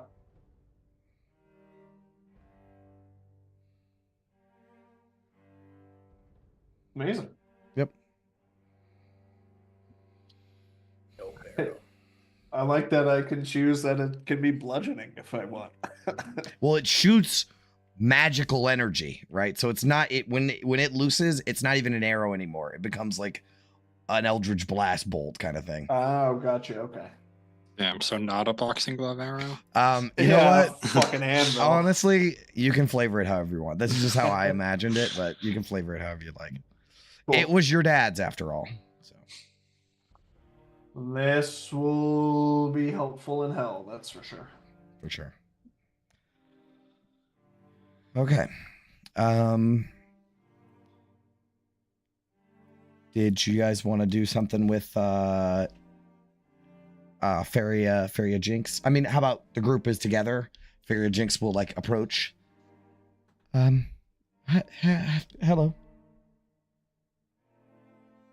You're heading off soon. Well, that's right. Afraid this means we're going to need the creed resolute before we go. Of course. Let's. And she like wants to get out of eye shot before she gives you this holy relic. And I think I described it before. Like when she hands it out, she almost doesn't want to give it up. For just a second before. Who takes it? Ophelia, right? Ophelia for sure. All right. I can take it. You take it, Ophelia. Unless you want to be as far away from it as possible, then I'll take it. Yeah. I mean, it wouldn't help me any. So I might as well take it. I have other things. After the creed resolute is from her hands, I just wanted to say thank you for everything that you've done. Without you, I don't think we would have survived this long. You've faced things I can't even imagine, and still you keep going. It's inspiring, truly.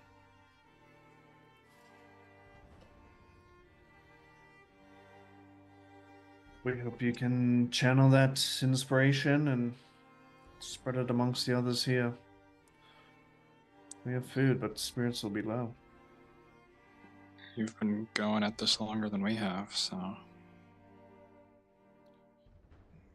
And this group has survived unbroken thus far.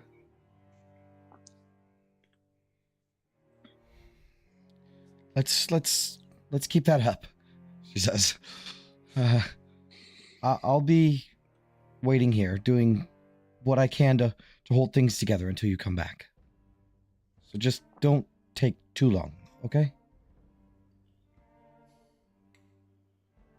That's all anybody can ask. You've got people here who believe in you and who are counting on you.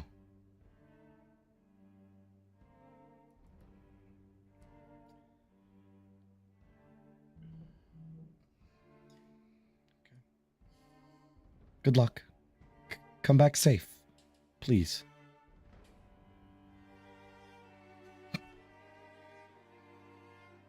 We'll be back.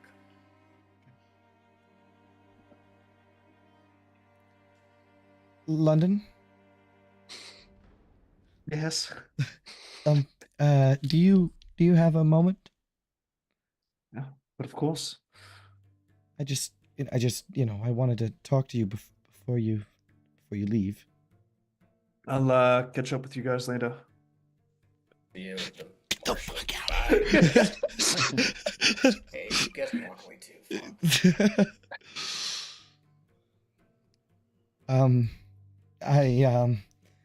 She's on the verge of a nervous breakdown. Oh. Since I've met you, you've been someone I look up to. Not just because of how strong or fearless you are, but because of the way you care about people. Almost feel the exact same way about you.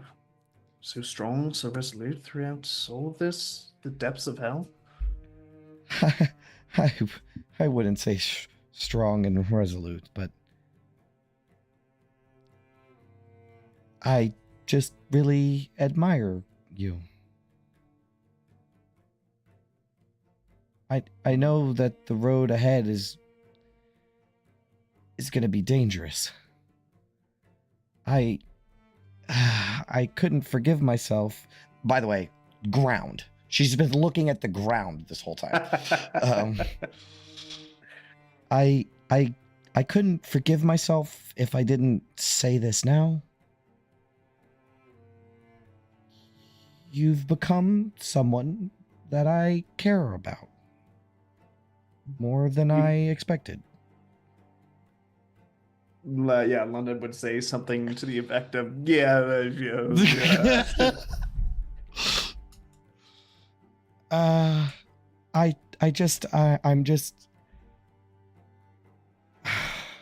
I'm terrified. I'm terrified of what might happen. I know.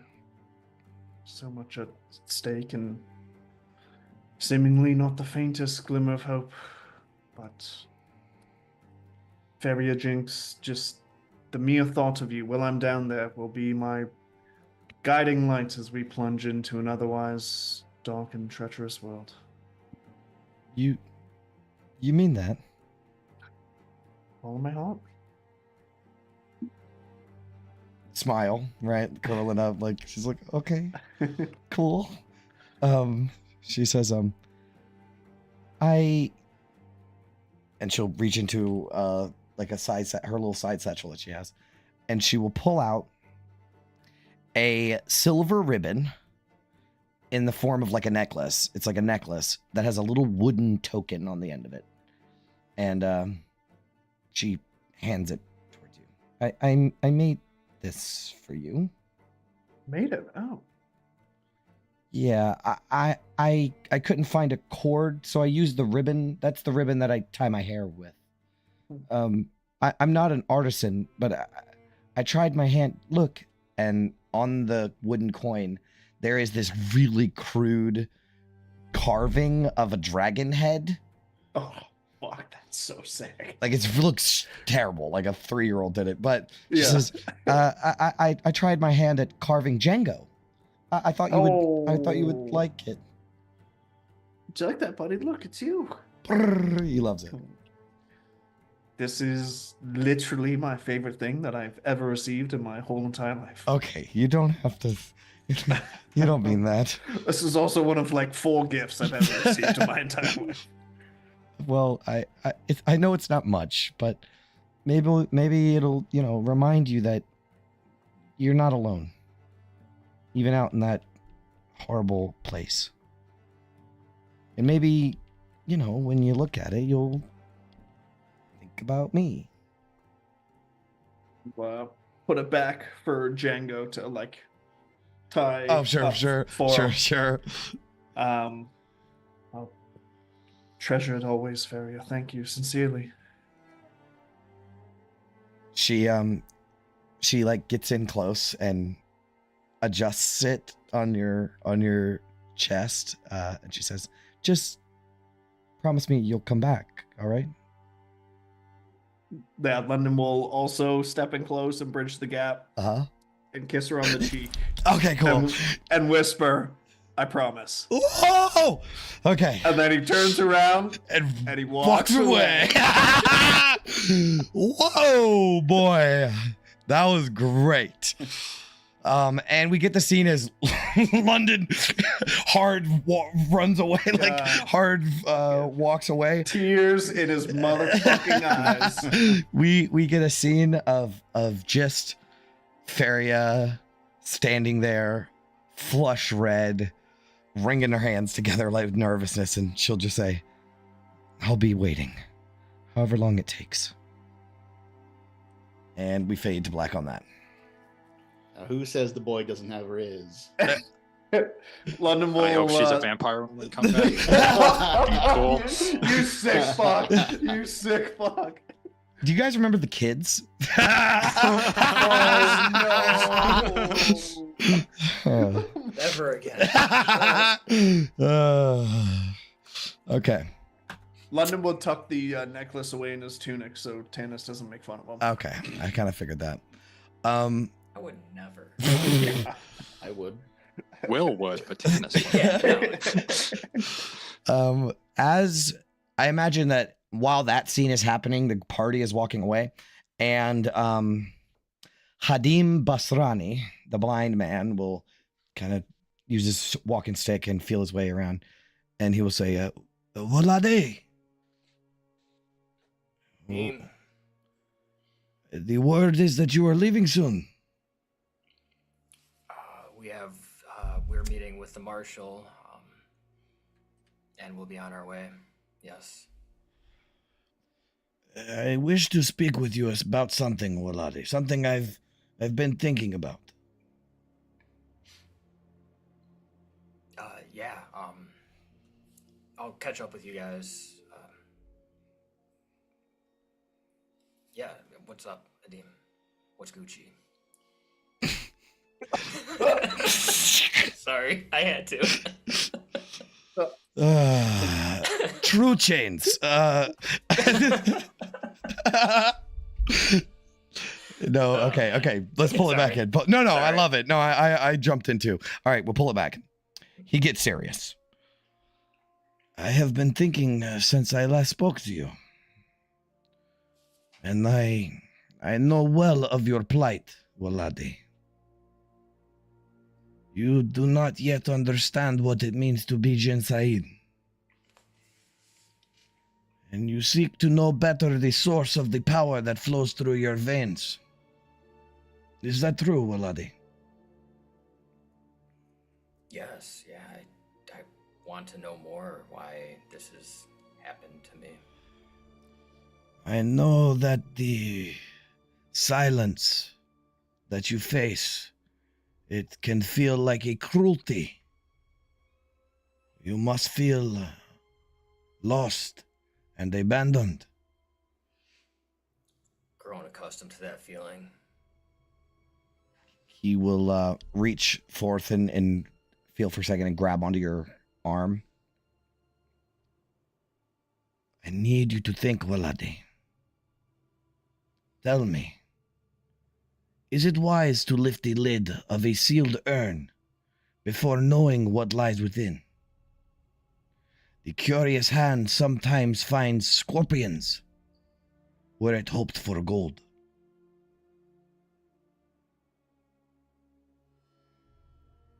A gift is a gift, Waladi.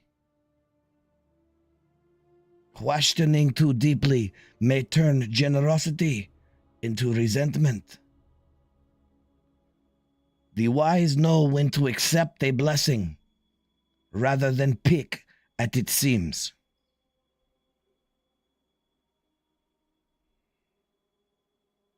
So you're saying accept it for what it is and don't look any further than that. Seek if you must, but be careful where it may lead.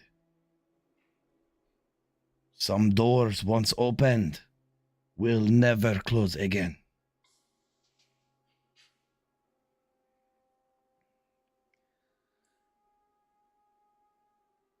There's more to this than just me wanting to learn why I have these powers.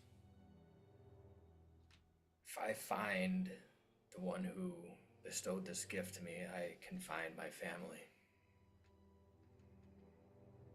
That is more important than knowing why this is happening, I suppose. So I will thank you for the advice, but I don't think I can follow it. With patience, in due time, the sands will settle, and you will see your path clearly. Carry your burden as best as you can, but do not let your heart grow bitter. The winds that seem to push you astray may yet carry you to a place of greatness.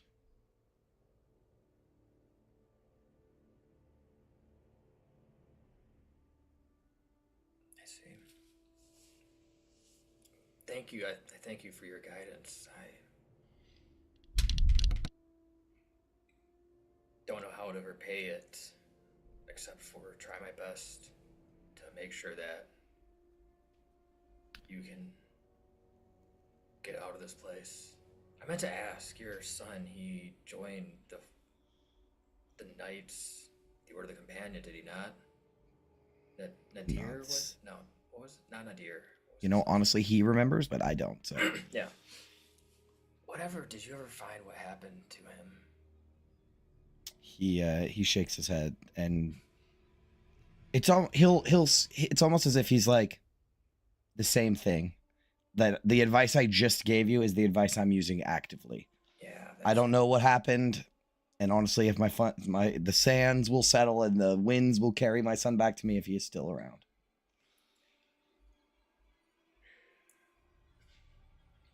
Must have taken a lifetime of patience to learn how to do that.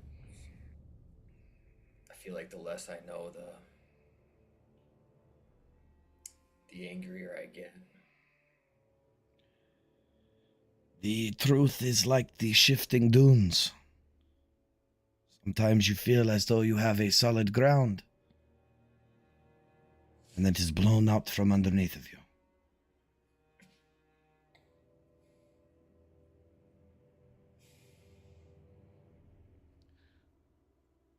I will not hold you longer, Waladi.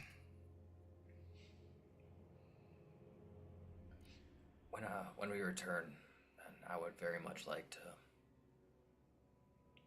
to tell you what I've learned, if anything, but I'll follow your advice, and maybe it is just best left alone. Layakan Mashrakan bin Nujimi.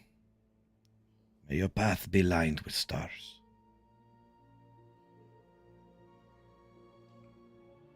Yeah, may your path be lined with stars. I feel like it's something I might take.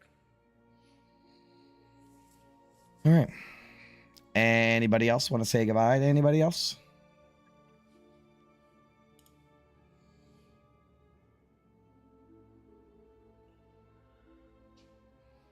Not even to say goodbye to your horse, Ophelia. Pretty savage, but whatever. And Kurik is gone. Yeah. Get back. Oh no, if he comes from the companion, how am I gonna Wait a second. We'll have to see what happens. We're gonna have to find out. Yeah. All right.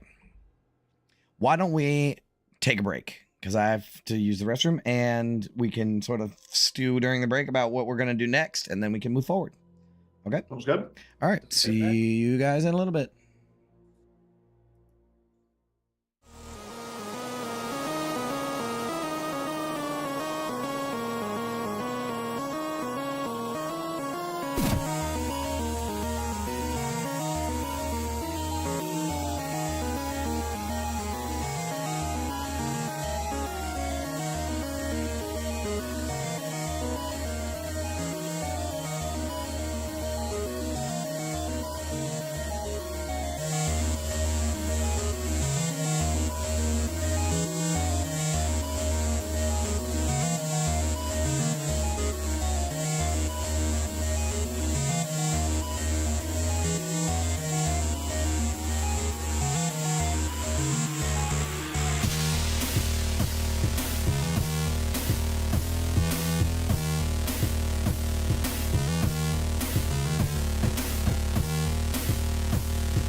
London rejoins the group. Can I make a perception check to see if there's anything different about him?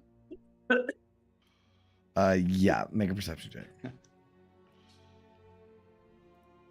on, good numbers. No. Ah, He looks cool as a cucumber. hell yeah. Okay, so what's the game plan?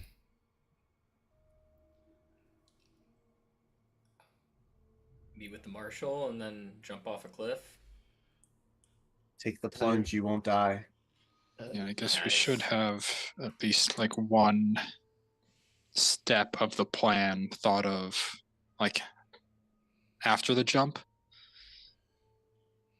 Can we tie ourselves together first before we jump? Or hold Yeah, on to a definitely rope that. just so somebody doesn't get carried away.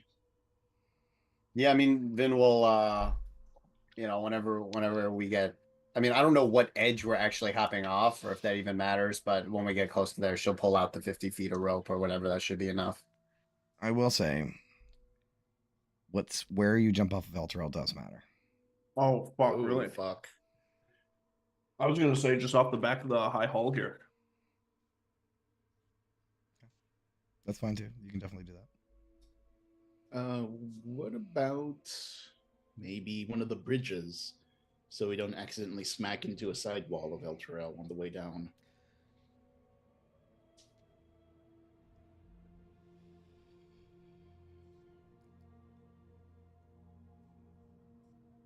Yeah, I mean, are we too high up to make anything out on the surface? I mean, from the reach, you can't see anything, but if you went to an edge, you could see some stuff. Yeah, I think my main thing is we look out for the sticks and jump on the farthest side from that. Correct. I understand. Yeah, Okay. agree with that. All right, let's do the marshal first, and then we can like do that. So you guys meet with the marshal, older Raven Guard.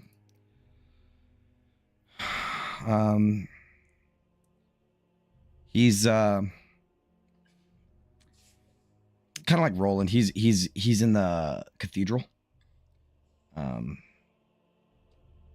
And when you approach him, do your proper marshal. You know, he salutes you and he turns back towards a window. It's been like shattered out, and he's looking out the window, and you can kind of see lower Elturel from this vantage point, you know. And he'll say, I've seen battles, many of them, in my time.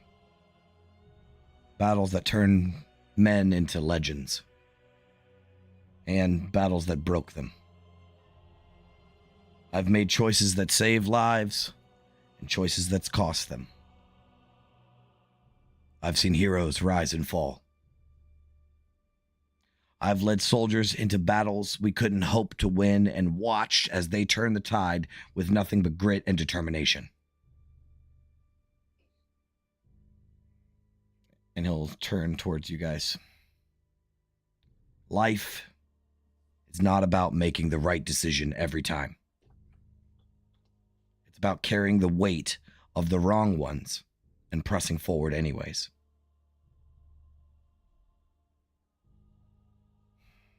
What you're about to walk into is beyond anything I've faced. Avernus is not just a battlefield. It's a crucible.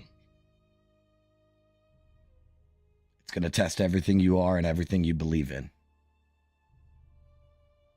But I believe in you. Because I know what you're capable of. Because you all are more than just a team. Second company. You're a force to be reckoned with.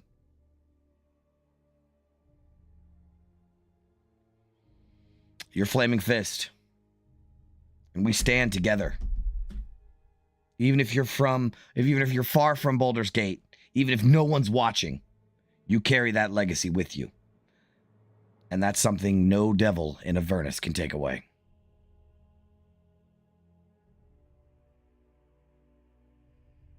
You carry with you the best of all of us. And no matter what happens, remember this. You are not alone.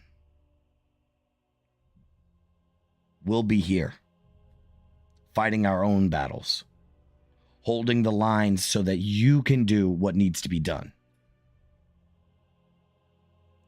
And when you step off of this city and into the depths of hell, I want you to show Avernus what it means to be a flaming fist.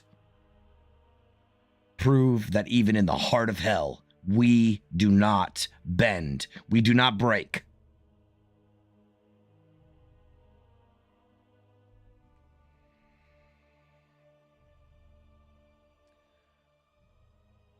He'll take a sigh. I believe in you.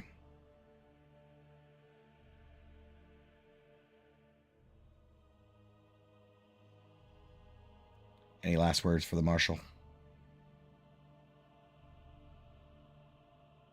Thank you, every football coach I've ever had ever at halftime.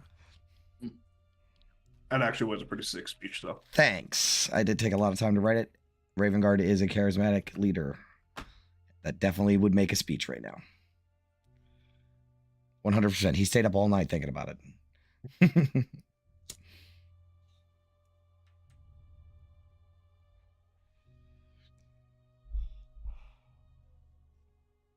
Anything else, Fist? Gauntlet? You're muted, Brennan? We're ready to see this through. At this point, we're ready to do what it takes. I know you are. And we'll see you on the other side.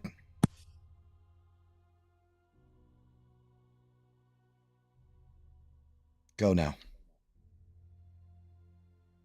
Thank you for your service. Salute. Salutes. Back. All right. That was it. Raven Guard just wanted a speech at you guys. Get the people going. Ready. It's provocative. All right. Walk away, start doing the air punching. Yes. Yeah, someone give me a fucking brick wall I can run through right now. All right. I'll cast Featherfall. I don't need it. Save the spell slot, man. Save it. All right. So, what do you guys want to do? Get up to the cliff and take a look. See. I think maybe let's take a seat in the high hall first and just, what the fuck are we gonna do once feet hit terra firma? Fort Knucklebone has to be our first point of reference, yeah? That's our first clues to where the sword might be? Yeah, I'm going to be honest, guys. I have no idea where that is. Any Right. luck, we might see them or fall down. Yeah, if we're lucky, because if not, I feel like the first thing to do is start walking towards the nearest landmark until we find some Someone? inhabitants. Can we look at the map of Avernus? Sure. Yeah, you can look at your player version, which is here. Yes. I mean, I don't know about Avernus, but like, is there like population centers? What could pass for a city down here? You will, whatever research that you have done in Candlekeep is the answer to that question, and you have no idea. You know that this is the front lines of the Blood War. So if anything, you will fall down into a literal war. Lovely. It'd be too hard to find someone then.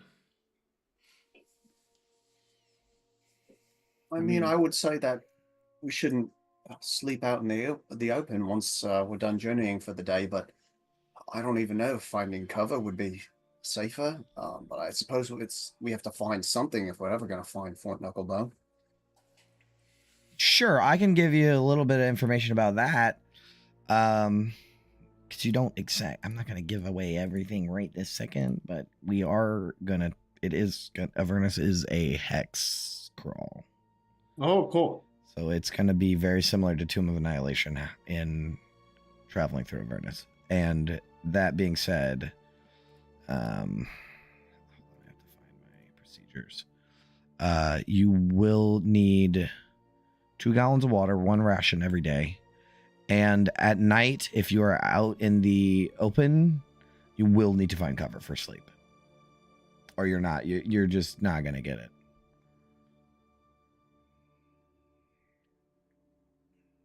And the Okay, so idea of cover.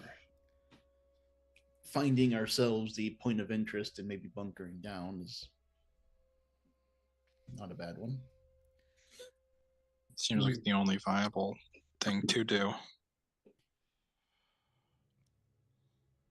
If we find anyone at all, devil or otherwise, it's might be worth trying to capture and interrogate them as well, get some information, because as it stands now, we do have no idea even what direction Fort Knucklebone is. Certainly getting some info out of the locals is on the menu.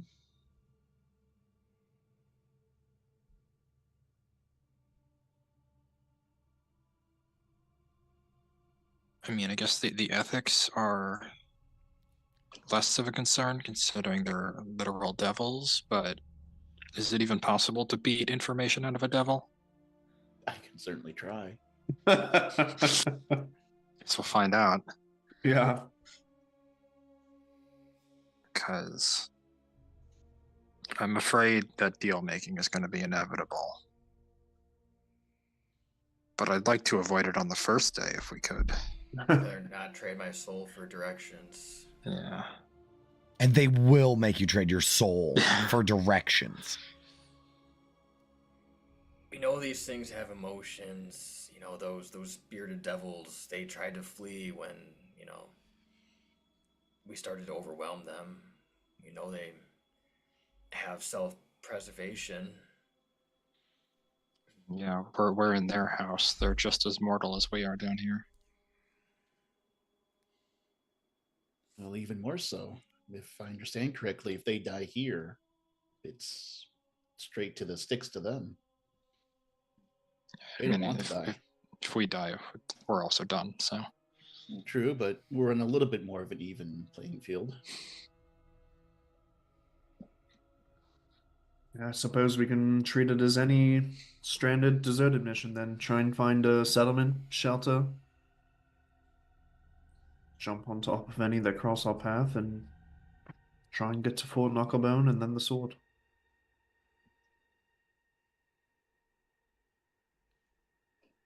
And if we come across any demons, suppose it's just kill on sight with them. Well, like we said, we can get some information out of them first. I don't know how good that. Remember Jezebel? I feel like they would take Or pride Mazrikon. and joy, Yeah. and just giving you false information just for fun. I really hope we find Jagashaki down here somewhere. He's a Yugoloth. 1v1. Shocky locked away in a tower. Yes. Yes. Shako Joggy, I mean. Yeah. No, His cousin is out there. I already found the Alright. art and everything. Oh, yes. So I guess, yeah, on our way down, we look for points of interest and then decide on one when we land and start making our way toward that. I think that's as workable plan as we have. We are about to go into the middle of a war, so I don't know, maybe we can earn some information by being mercenaries rather than selling our souls. It's not a bad idea. About the amulet.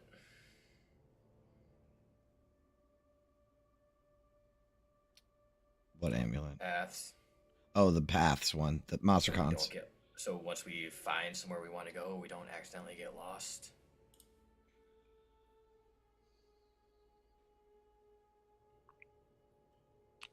That is possibility. Maybe if we get lost, we use that. Because, I don't know, there's some pretty big risks with that, right? It is cursed, yeah. It is cursed. Looking for what exactly it did. I don't remember the curse. It is cursed. I don't think you were told what the curse was. I think you were just told that it is cursed. I feel like we found out something about the curse, but maybe not exactly what it was.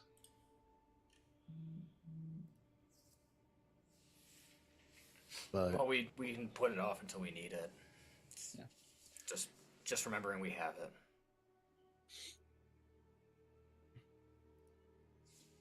yeah, I can put that on if we need to.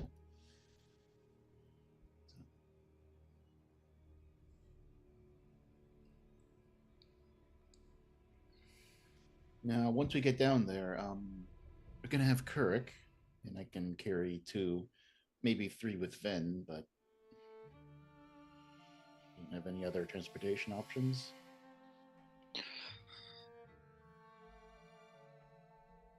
Walking it Got is. 2 feet. Unless we can hijack a car. We'll The get blaze- there. Yeah,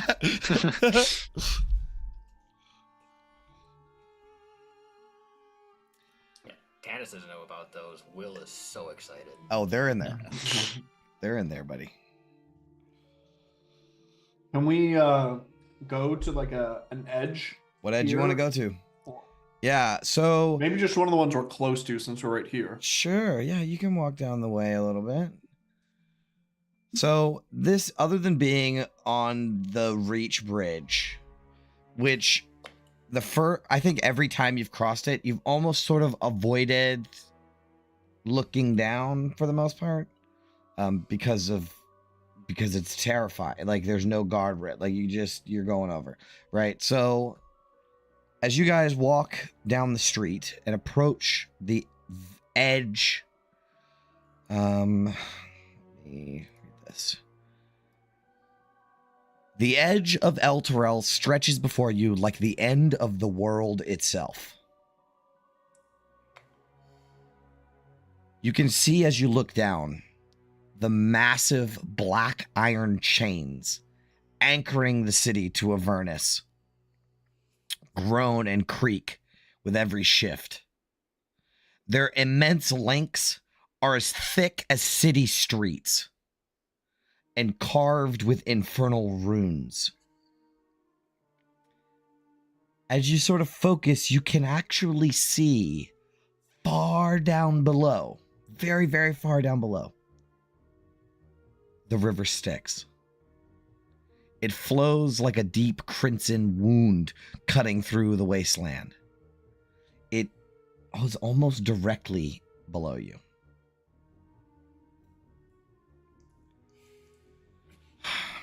The wind is a lot fiercer on the edge, and it stings your skin and it whips your clothes around. For the most part, you can just see the surface of Avernus that sprawls in a seemingly endless expanse of cracked, sandy wasteland and jagged black rock.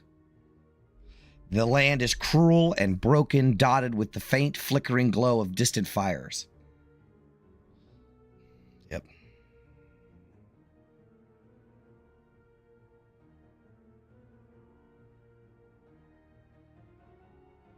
So basically from this high up, it's like looking out of the plane. You know what I mean? Like everything is just squares and dots. I was gonna say maybe aim for the west side of the Styx.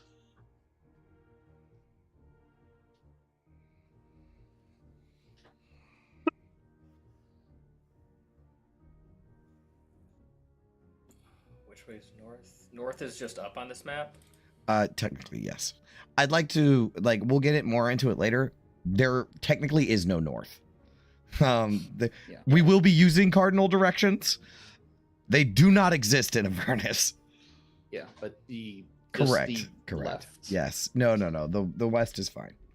We'll use it for now until you know the real terms that they use in Avernus.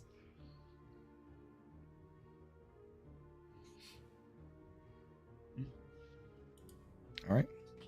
So you guys want to try to go towards the west side of the city? Yeah, are you talking like Green Cemetery, Hopefully? Yeah, would be the best. Is there an exit over the wall other than passing right by the keep of the Twin Sun? No. I mean, to the south there's just no wall. This used to be where the river was, and there's a bunch of docks and stuff right there. Like to the yeah. Mm-hmm. Try to jump off there, I suppose. I mean, I think we can clear the river between force push and a couple of us can fly and just fucking pull the rope as far as we can while everybody's falling, like, out. So I'll give you that. You have a feeling if you go for either the east or the west side, you will land without too much mess. You will land outside of the river. May as well give ourselves the best possible chance. Sure. So yeah, we go down All right. and jump. It's good to me. All right, you boys walk to the very bottom, and nearby, like near that area, which is an area of the city you haven't been in yet. You do see demons in and out, but they're like not real. They're like little, what are they called, dretches and stuff that just sort of skitter in between alleyways and stuff.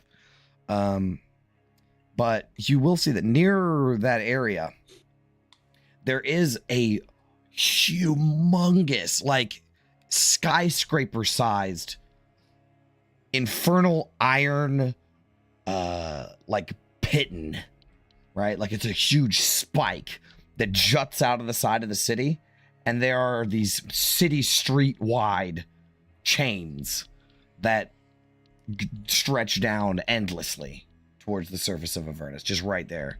It clinks every so often. So it's really, really scary. Climbing those would be, you would lose your legs if it shifts even a little bit and you're caught in there. I mean, you're done for. Yeah, I don't think climbing them is an option. But you guys walk over to the edge, and the sky all around, all you could see is just the sky from around you, and it burns a deep, searing red, veined with streaks of black and gold like the smoldering embers of a dying fire. And standing here, at the edge of this fractured city, you feel the immensity of the task ahead. Behind you, Elturel clings desperately to survival. Before you lies the infernal wasteland of Avernus.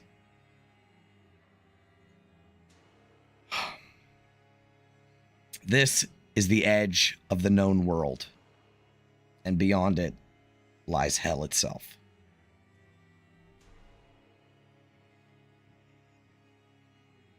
Whenever you're ready.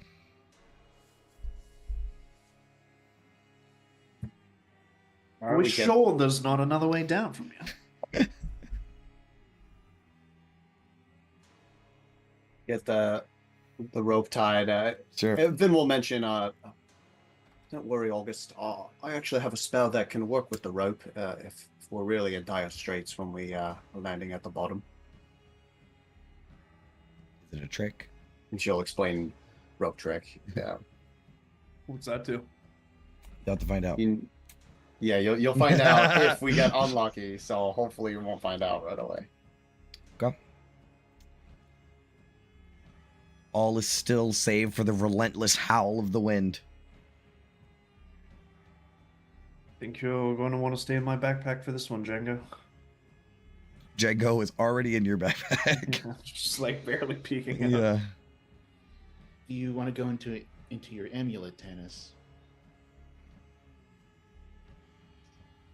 No, I can save it for later if we need it. I can handle this. Also, I that's lie not to fair. myself. Yeah. All right, you ready? Just to make clear the plan, just real quick, so that I know, you're going to jump off with each other tied to a rope, so you're all together. Mhm. And then the plan is when you get close enough for Featherfall to work, you're going to use Featherfall. Slight amendment, maybe. Okay. We just Featherfall immediately and use that time to scan the horizon for points of interest and look where we want to go once we land. And I mean, you might have to use like more than one spell slot to cover the distance. She could use 2 spell slots. But here's the thing. How far do you fall in a round? 60 feet. No. If you aren't... 500. Yeah, okay. So there will be multiple rounds. Okay. I'm okay with that. I was just saying, like, you only get one reaction, but it's only 500 feet. You're like 5,000 feet. So. Okay. Is that what you want to do? You want to try to... I imagine even if you start to fall, you might have to go 2 rounds, 3 rounds before you get where you can cast Featherfall and actually see what's around you. Yeah, guess what? You say it's 5,000 feet. Featherfall covers 600. Right. And at this height, it's like looking out of an airplane. You can not make anything out, besides right? the So you'd have to biggest fall things. for a little bit and then get it. All right, I'm with you. That's fine. Yeah. If you guys just burn the spell slots, I'll narrate what happens. So that's what we're gonna do, though. Vin, are you okay with that? 2 spell slots? Yeah, Vin's fine with that. Okay. The token of Featherfall too, if you wanted to burn those uses. Okay. That's a one-time use, though. I'll hold on to that. Yeah, that's fair. Yeah, I'm kind of holding on to that in case I ever get like knocked out while I'm flying around. Okay. All right. So the plan is just to jump off first, right? All right. Yes. So how do you just step off? Do you jump really hard? Running jump. Run and Yeah, I jump? think we want Gotta to clear be. some distance Yeah. from the wall. This scene is epic, right? There goes my hero. So you guys are from the edge, all tied together in a line, you know, and you all start running, and we get the slow motion shot of like you guys running towards camera, and the fucking companion is burning in the background, and we just see all of you run to the edge and jump, right? And you're like floating through the air for a second, and then you all start to turn downwards. And then the time picks back up and it's whoosh, right? Nice. The moment your feet leave the crumbling edge of Elturel, the howling wind becomes a deafening roar, tugging at your armor and clothing with relentless force. The searing heat of Avernus grows stronger with every passing second, and the crimson sky seems to engulf you as you plummet downward. Below, the sprawling wasteland of hell rushes closer, its details sharpening as your descent quickens. Yes, so you're just free falling, right? Like in a fucking Mission Impossible movie. Fucking Halo jump or something. Yes, a Halo jump, exactly. You guys are just free falling. The wind rushing by you. You know what's funny? Lulu keeping up. Lulu is fast as a motherfucker. Her wings. Yeah, she's in a dive. So when you cast the first Featherfall, you can see that like you get close enough to where you can kind of see more of the features around you. That's when you cast the first Featherfall. So I will describe to you what you see.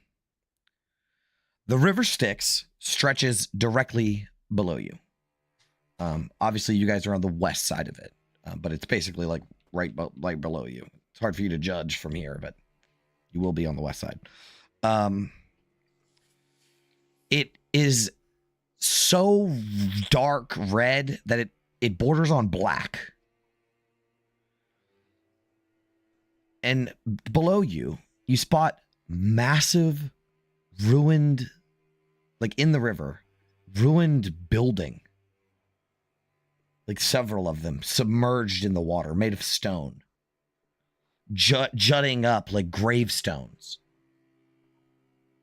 Marking the burial of what possibly was more than one entire city. Trailing behind these ruins are massive, enormous, sundered chains that extend out far out of sight. Flanking either side of the river, the black chains holding Elturel plunge downward, pulling taut towards a monstrous structure, anchored to a colossal bridge below. It's a fortress that spans the width of the Styx and surrounds it. Towering spires rise from its frame, each adorned with docks and massive infernal cranes and glowing furnaces. The mechanism anchoring the chains is central to the fortress, pulling the city of Elturel closer towards the river. If the chains flank both sides, there's a massive, I'm going to get into I wrote it really nice and detailed, but there's a fortress directly underneath of you, like a huge facility. And all the chains that connect to Elturel are going into this facility. And because the chains flank either side, it appears as though they are trying to submerge, like pull the city until it is submerged in the Styx. Okay.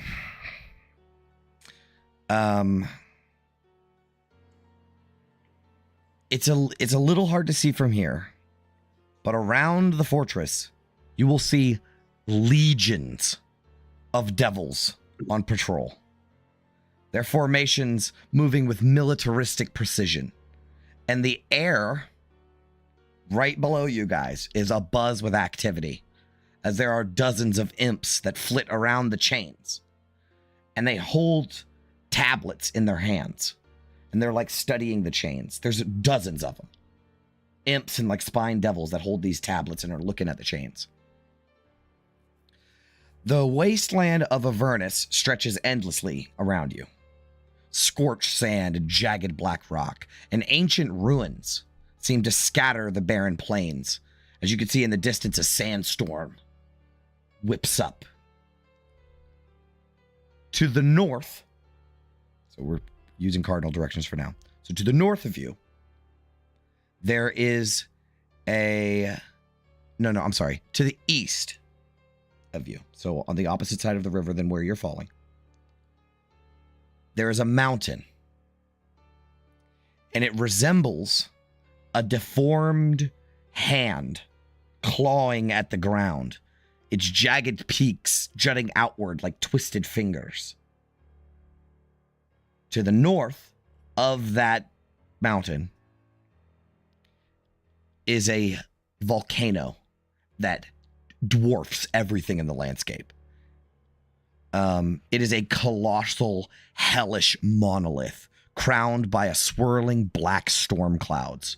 Bolts of crimson lightning streak through the haze, illuminating the churning ash and smoke rising from its peak. And every so often, the volcano erupts, sending fountains of molten rock cascading down its slopes and bursts of flame shooting high into the sky. High. This thing is so big you can't even fucking believe it.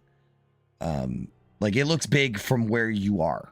This is like a fucking, what's that, the biggest mountain in the world? It's that. But it's just by itself, right? Everest. It's just Everest alone. In a volcano. As you fall, the sheer scale of Avernus is undeniable. The surface goes as far as the eye can see. There is no curvature of the earth.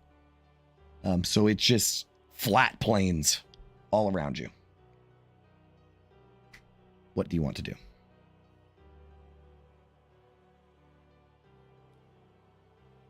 It's basically like if you continue falling the way that you're falling, I don't even know if you could make it out in the amount of turns. Like basically you are falling directly into this fortress. Probably don't want that. Yeah, Scoots because of starts where scooting away. I will say, because of where you chose, you will fall on the outs, like near the end, the edges of it. It's not walled. It's not like a walled compound all the way, but you will land near the edge, but you will be landing in it.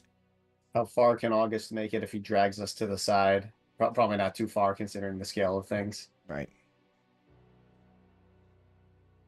Getting away from it, even a little bit.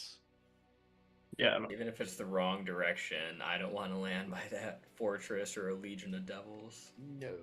We can't take on a legion. Yeah. Oh, multiple legions. This place is infested with these things. Yeah. Yeah, we're already on the wrong side of the river. Let's just commit. Okay. So, I mean, will it even affect anything, or is the scale just way too large? It's way for- too big. Yeah. Here, let me give. So you do have choices here, right? How are you not going to get totally busted? I mean, could we... Lulu grabs the rope and starts to pull away, or August casts fly, starts to pull Sure. away. Okay. Probably Lulu, so he's not using a spell slot. It's just like a once per day racial thing for me, so it's No, 1 minute. Lulu's a good idea actually, because with Lulu she always flies, so we might be able to make decent distance. Okay. She's also the size of a corgi. Right. This is true. But a power corgi. All right. Well, we have your like 6 seconds is kind of up, so now it's no longer communicating with each other. It's like figuring it out through actions. So because it's too loud, you can't hear anybody. Oh wait. We can't hear each other. Mm-mm. All right. I mean, Vin could cast levitate on the rope. Would that work? It's a loose. It says a loose object, so I guess not. Well, I mean, it's a little ambiguous. I mean, as opposed to being worn and equipped, we're literally wearing it. Yeah, that's what I'm saying. Like when I they see. say loose, I think that's what they mean. I So see. we can't do this. yeah. So that's out of the question. Can I point my finger at London and use our earrings to communicate as he hears? It says a whisper, but I'm sure. Yeah, I think he can hear it anyway. Sure. Let's just say you can. I'll just be like, "We're going right for those fucking devils." And London will say, "Who is this?" I'll look at you and just give you the finger right quick. Your faces are all Yeah. because of the wind. I think, I'll start gesturing over to Lulu or August, whoever's attention I can get, and start gesturing that we Okay. gotta fly You try. somewhere that's not here. So I guess I'll just activate the thing. Okay. Start trying to pull as hard as I can. Okay. Lulu will help you. So why don't you make an athletics check? Come on, baby.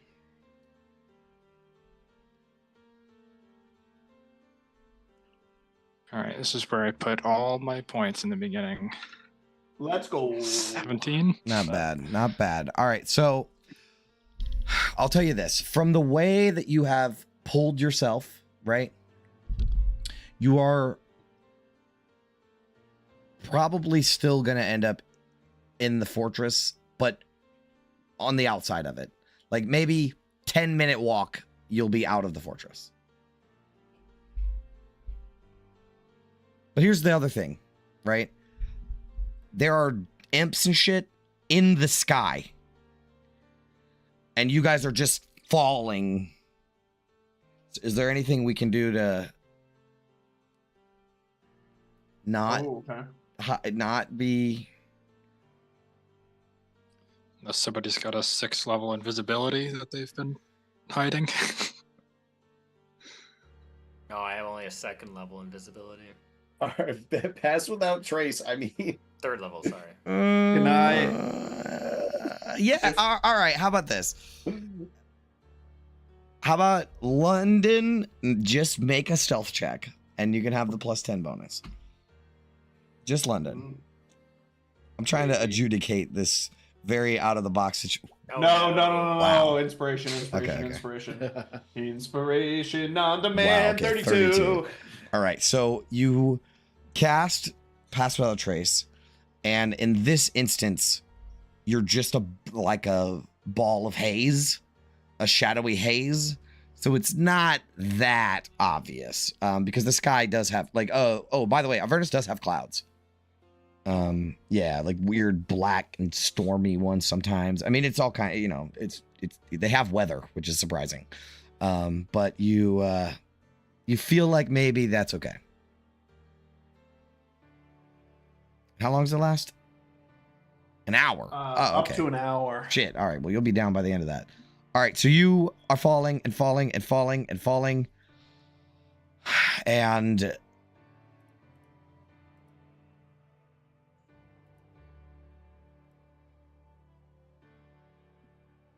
you cast Pass Without a Trace. So, like I said, it seems that with August's help and Lulu's help, you have managed to find a section of this fortress that you can land safely, where there's no legions of devils.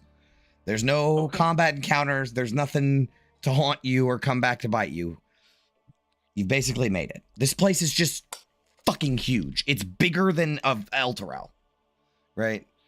Because Elturel would fit in between it, right? So I'm trying to like adjudicate the fucking scale of this place. So you can just end up just on the outside, and you can land safely. You do cast your other Featherfall Vin?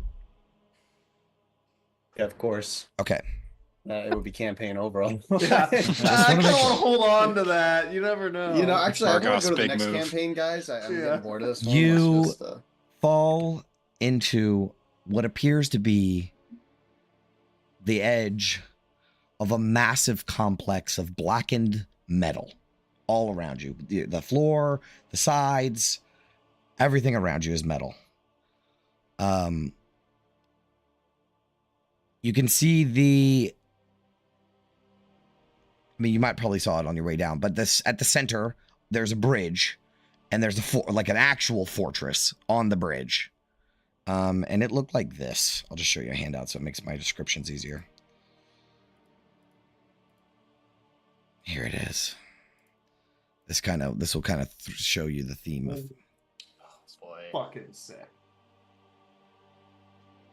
Big Mordor vibes here, right? Guys, I made that art. Isn't that dope? Oh, really? Yeah, I mean, it's AI, but I did a lot of editing. Cool. Like 3/4 of this image was not here when I generated it. Nope, go back, turn around. So that is where you find yourselves. And you can hear the grinding of infernal machinery that echoes across the compound, accompanied by the glow of molten furnaces and the distant hiss of steam. Metal docks and walkways branch out from the fortress, their surfaces crowded with cranes and other incomprehensible devices, like machines. Devil guards patrol the facility, while spine devils circle above. Beyond the docks, the river Styx churns with dark crimson water. Submerged ruins break the surface, jutting out like skeletal remains of a civilization long lost, while massive sundered chains trail off into the distance. Can I ask a question? Yes. Does it look like they maybe sank a city into the river and burned it up already, and now they're pulling this one down to sink this one too? It's possible.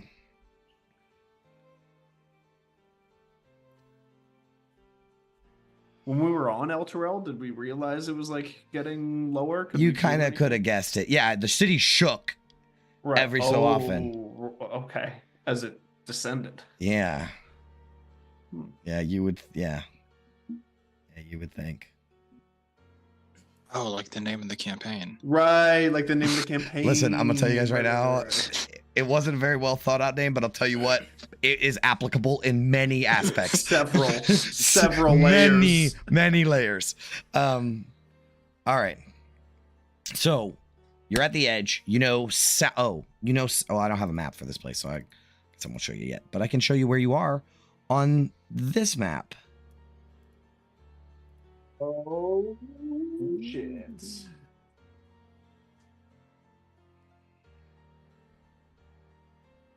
There are a few subtle differences between this map and the map that you actually have.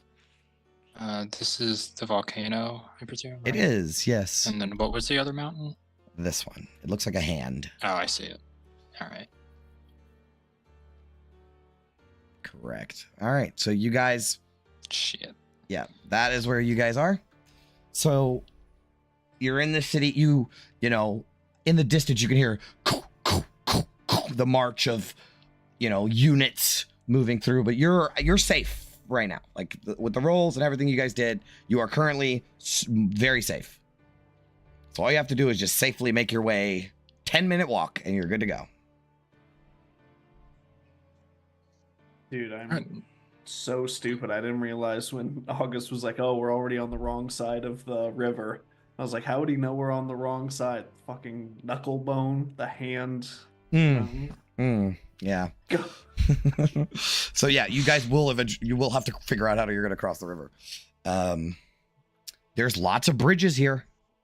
There is a bridge right down the road from where you are that spans the cross. There's multiple bridges that span across. They like their bridges here. It looks They do, like. yeah. In the fortress, though, right? Or along the whole length of the that's river? a good question. The fortress is the main bridge that sits on one side of where they submerged the cities. I imagine that because you guys are on the other side, because it like encircles it, right? So because I imagine you're on the other side, there's like a couple of docks and bridges that does span the entire length.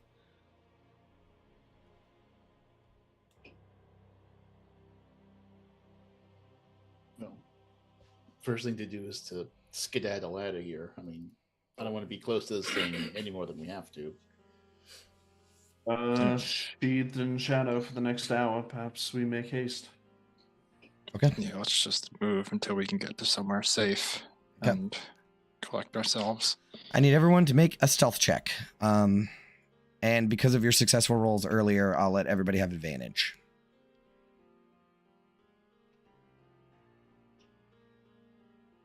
A whopping 10 for me. Wow. Well, we have Pass Without a Trace, so it's actually, 20. yeah, 20, 16, 18. 31. 18. Yeah. Okay. Pretty good. Everybody does pretty good. As you make your way through, you actually come to, are behind cover. And you hear it first, a grinding metallic roar. And as you look over towards the river, you can see there's a dock, like a pier, raised above the river. And you see a massive crane-like structure looms over the edge of the river Styx. Its spiked net rises slowly from the churning crimson black water, dragging with it a writhing mass of grotesque, malformed creatures. Their fleshy, featureless bodies are swollen and distorted, their faces twisted into permanent expressions of agony. They claw weakly at the netting, their movements sluggish and futile as they're hauled towards the dock. Let me show you a handout of these guys because there's more of them. This was pulled out of the river? Yeah, a bunch of them, like fish. Let's find where these guys are. I have two handouts for them, I think. Yeah. So here's one. Oh, come on, send. And here's the other one. Oh, God. Oh, no. Not to be confused with the... Monkey? Yeah. Yes, correct. Lemure. Lemure. As they're pulled up into this net, you will see chained to the base of the crane machine are more of these pitiful beings. And they have heavy chains that bind them to the mechanisms of the crane, forcing them to push and pull a massive wheel with every ounce of strength that they can muster. And the wheel creaks and groans as it turns, and the creatures are like stumbling over each other, trying to push this great wheel. And nearby, there are bearded devils along the edge of the dock. and they take spiked gaff hooks and like go into the net and grab onto some of these creatures with the hook and throw them up onto the dock into a massive pile. It's like they're treating these creatures like they're fish. They're hooking them and throwing them up onto the deck.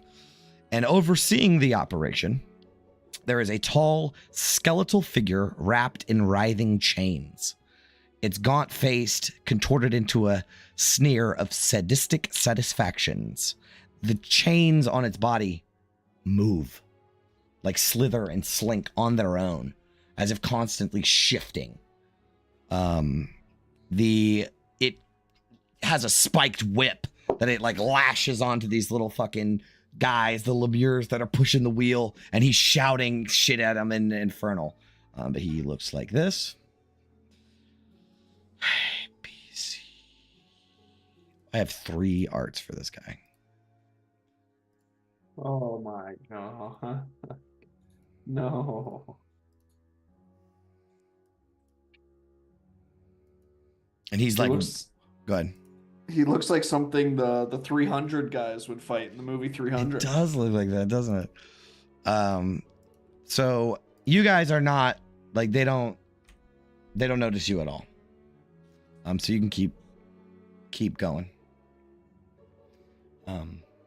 And without too much more trouble, you do have to hide out as a red-skinned devil who's kind of like handsome. And he's got like a nice shirt on.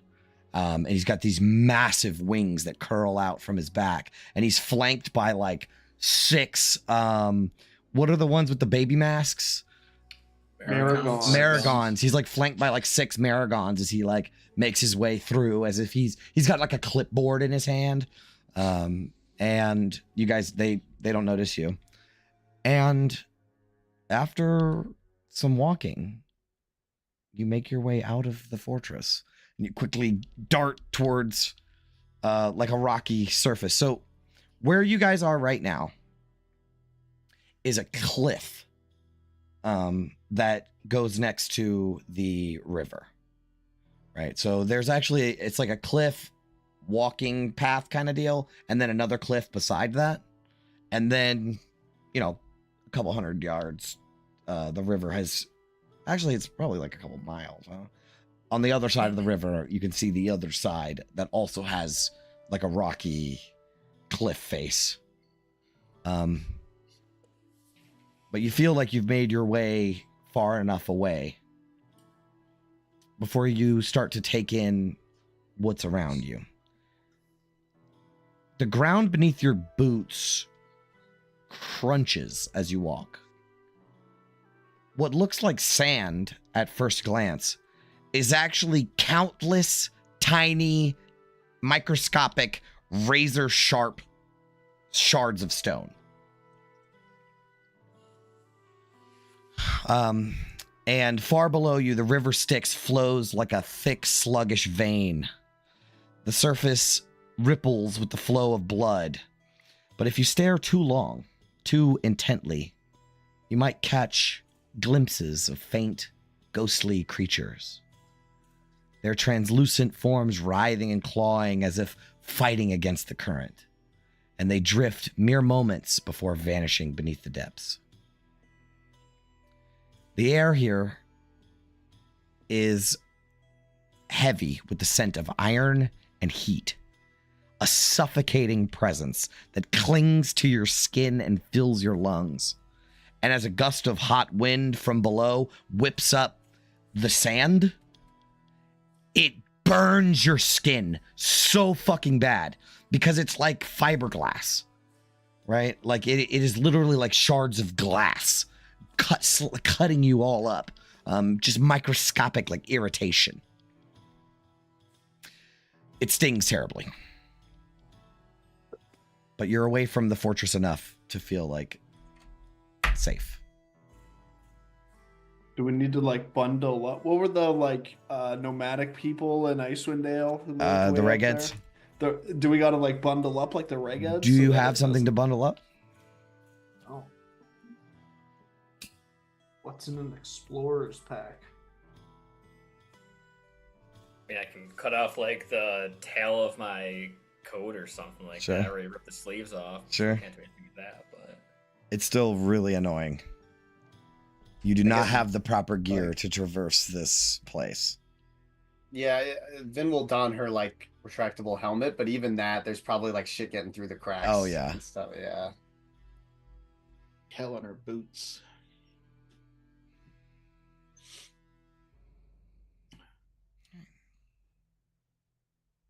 You've made it far enough away from the fortress. You can sort of find a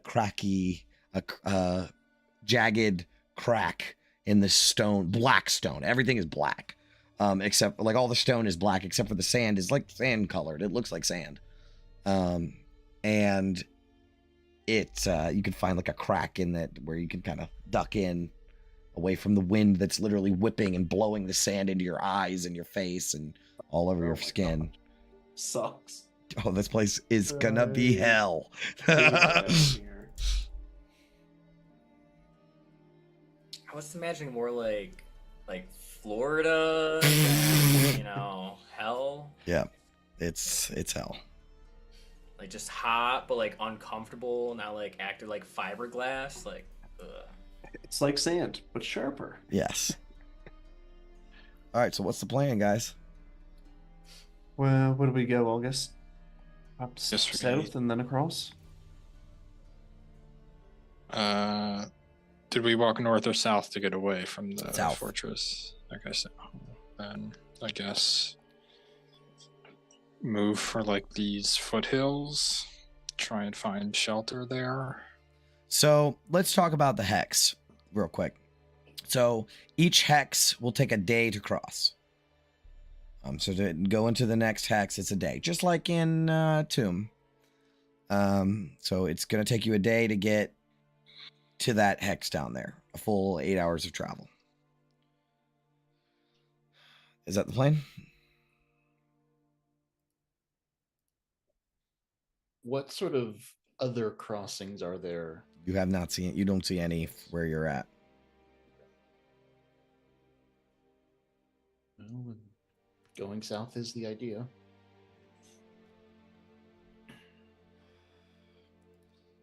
I can go into my vessel for up to 6 hours, so you guys just mind carrying me for a little while, and I can go chill in there. Absolutely, Tanis. Yes. I will take very good care of you. Yeah, throw me in the river Styx. Throw him in the river Styx. Honestly, maybe save it so you can catch some sleep. I imagine it might that was be a joke. difficult getting to rest tonight. So, because you guys have no idea the way that this place works, right? You're gonna need to make a. So we're in a hex crawl now. Boom. We just entered it. We're in now, and most of you are intimately familiar. But for Eric and Chris, we're gonna need a navigation check in order to not get lost. I will also be rolling for random encounters, and part of the random encounter is what's called environmental hazards, which is like really bad weather, like a sandstorm. Can you imagine glass sandstorm?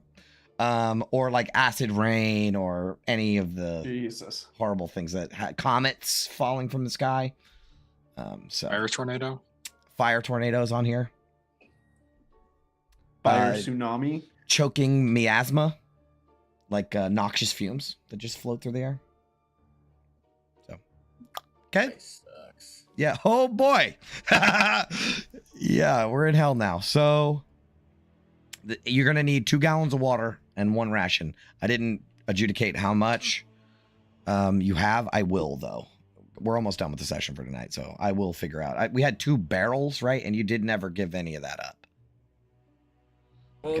it was like barrels of water and then like dried meats and stuff like that.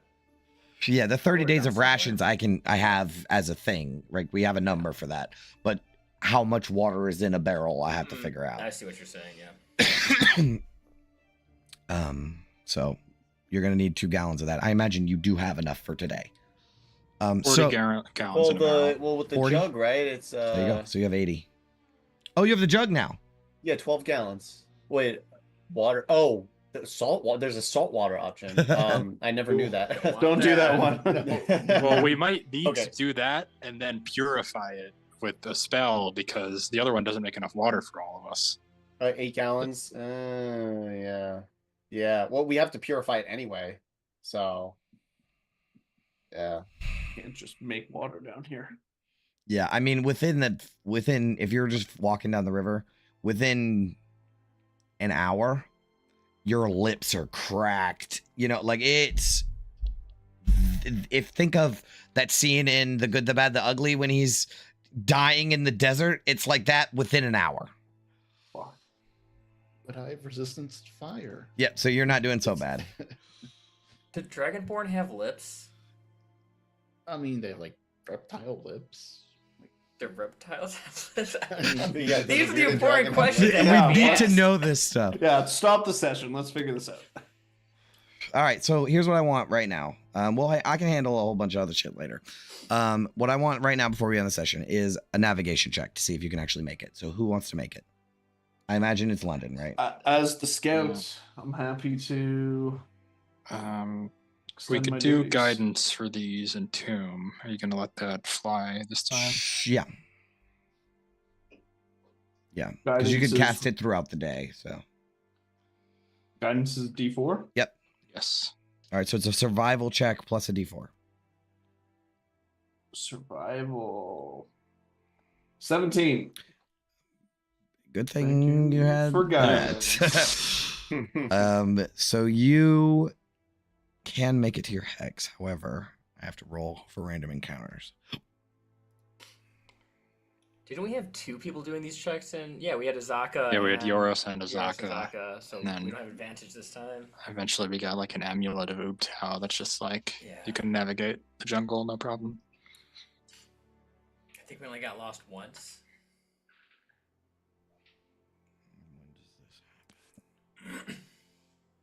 Oh, okay. It happens in the morning. So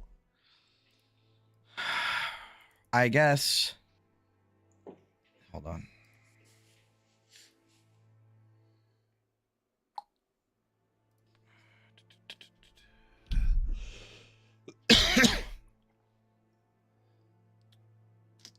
Okay.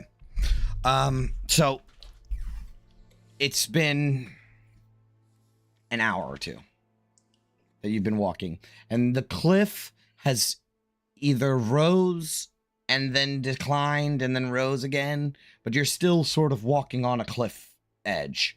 But you can sort of see ahead of you because it's almost entirely flat land. You can see that it eventually comes down to the surface, but you're still a far ways off of that. However, as you're walking, you will notice across the river, clinging to the opposite cliff face, there are several of these enormous sacks of like wet, papery material. The surface glistens faintly, as if coated in a thin layer of mucus, and it shifts subtly, as if it's breathing. The strangest thing is, you will see pushed up against the surface of this papery material, there are angelic-looking figures with feathery wings. They're like humanoid with feathery wings, and their faces and hands are pushed against the surface as if they're trapped in layers of sticky, translucent gunk. And on the underside of each, there's like 4 of these sacks all next to each other. And they're, when I say enormous, they're fucking huge. But they're huge. And on the underside of each sack is a hole that's wide enough you could fit a wagon through it. And the edges of the hole are ragged. I need everybody to make a perception check. This is on the far side of the cliff. Yeah, it's on the opposite side of the river. Oh, wow. Okay. 22. So, yeah. Ophelia, London, August. You guys can hear that. You can hear a faint, steady, droning hum that seems to emanate from these sacks. And you said the sacks are huge, and Yeah. we see angelic. Is it like multiple human-sized angelic figures? Yeah, let me or see if one I actually massive- have an art for this. I just have to find it. I didn't have it ready. Obviously, that's why they call them random. Where's this fucking thing? Art, maybe? H. Yes, I do have it. All right, forget what the name of it is. Okay, don't look at the name. Shit. That is horrifying. It's literally your background, Eric. Wait a second. It is. Wait a second. Still horrifying. Yes. And who rolled really good? Like London. You hear the vibration coming from there across the river. You also hear it above you. And bzzz, crawling over the edge of the cliff where you guys are at. No one is surprised when you see a massive insect-like creature as large as a horse. Its black obsidian-like carapace is covered in bristling hair, and there's a fiery glow that flickers in its underbelly like a fire burning within. It has thin metal wings that buzz sharply, and its legs end in long sword-like talons. As you see, where is this thing?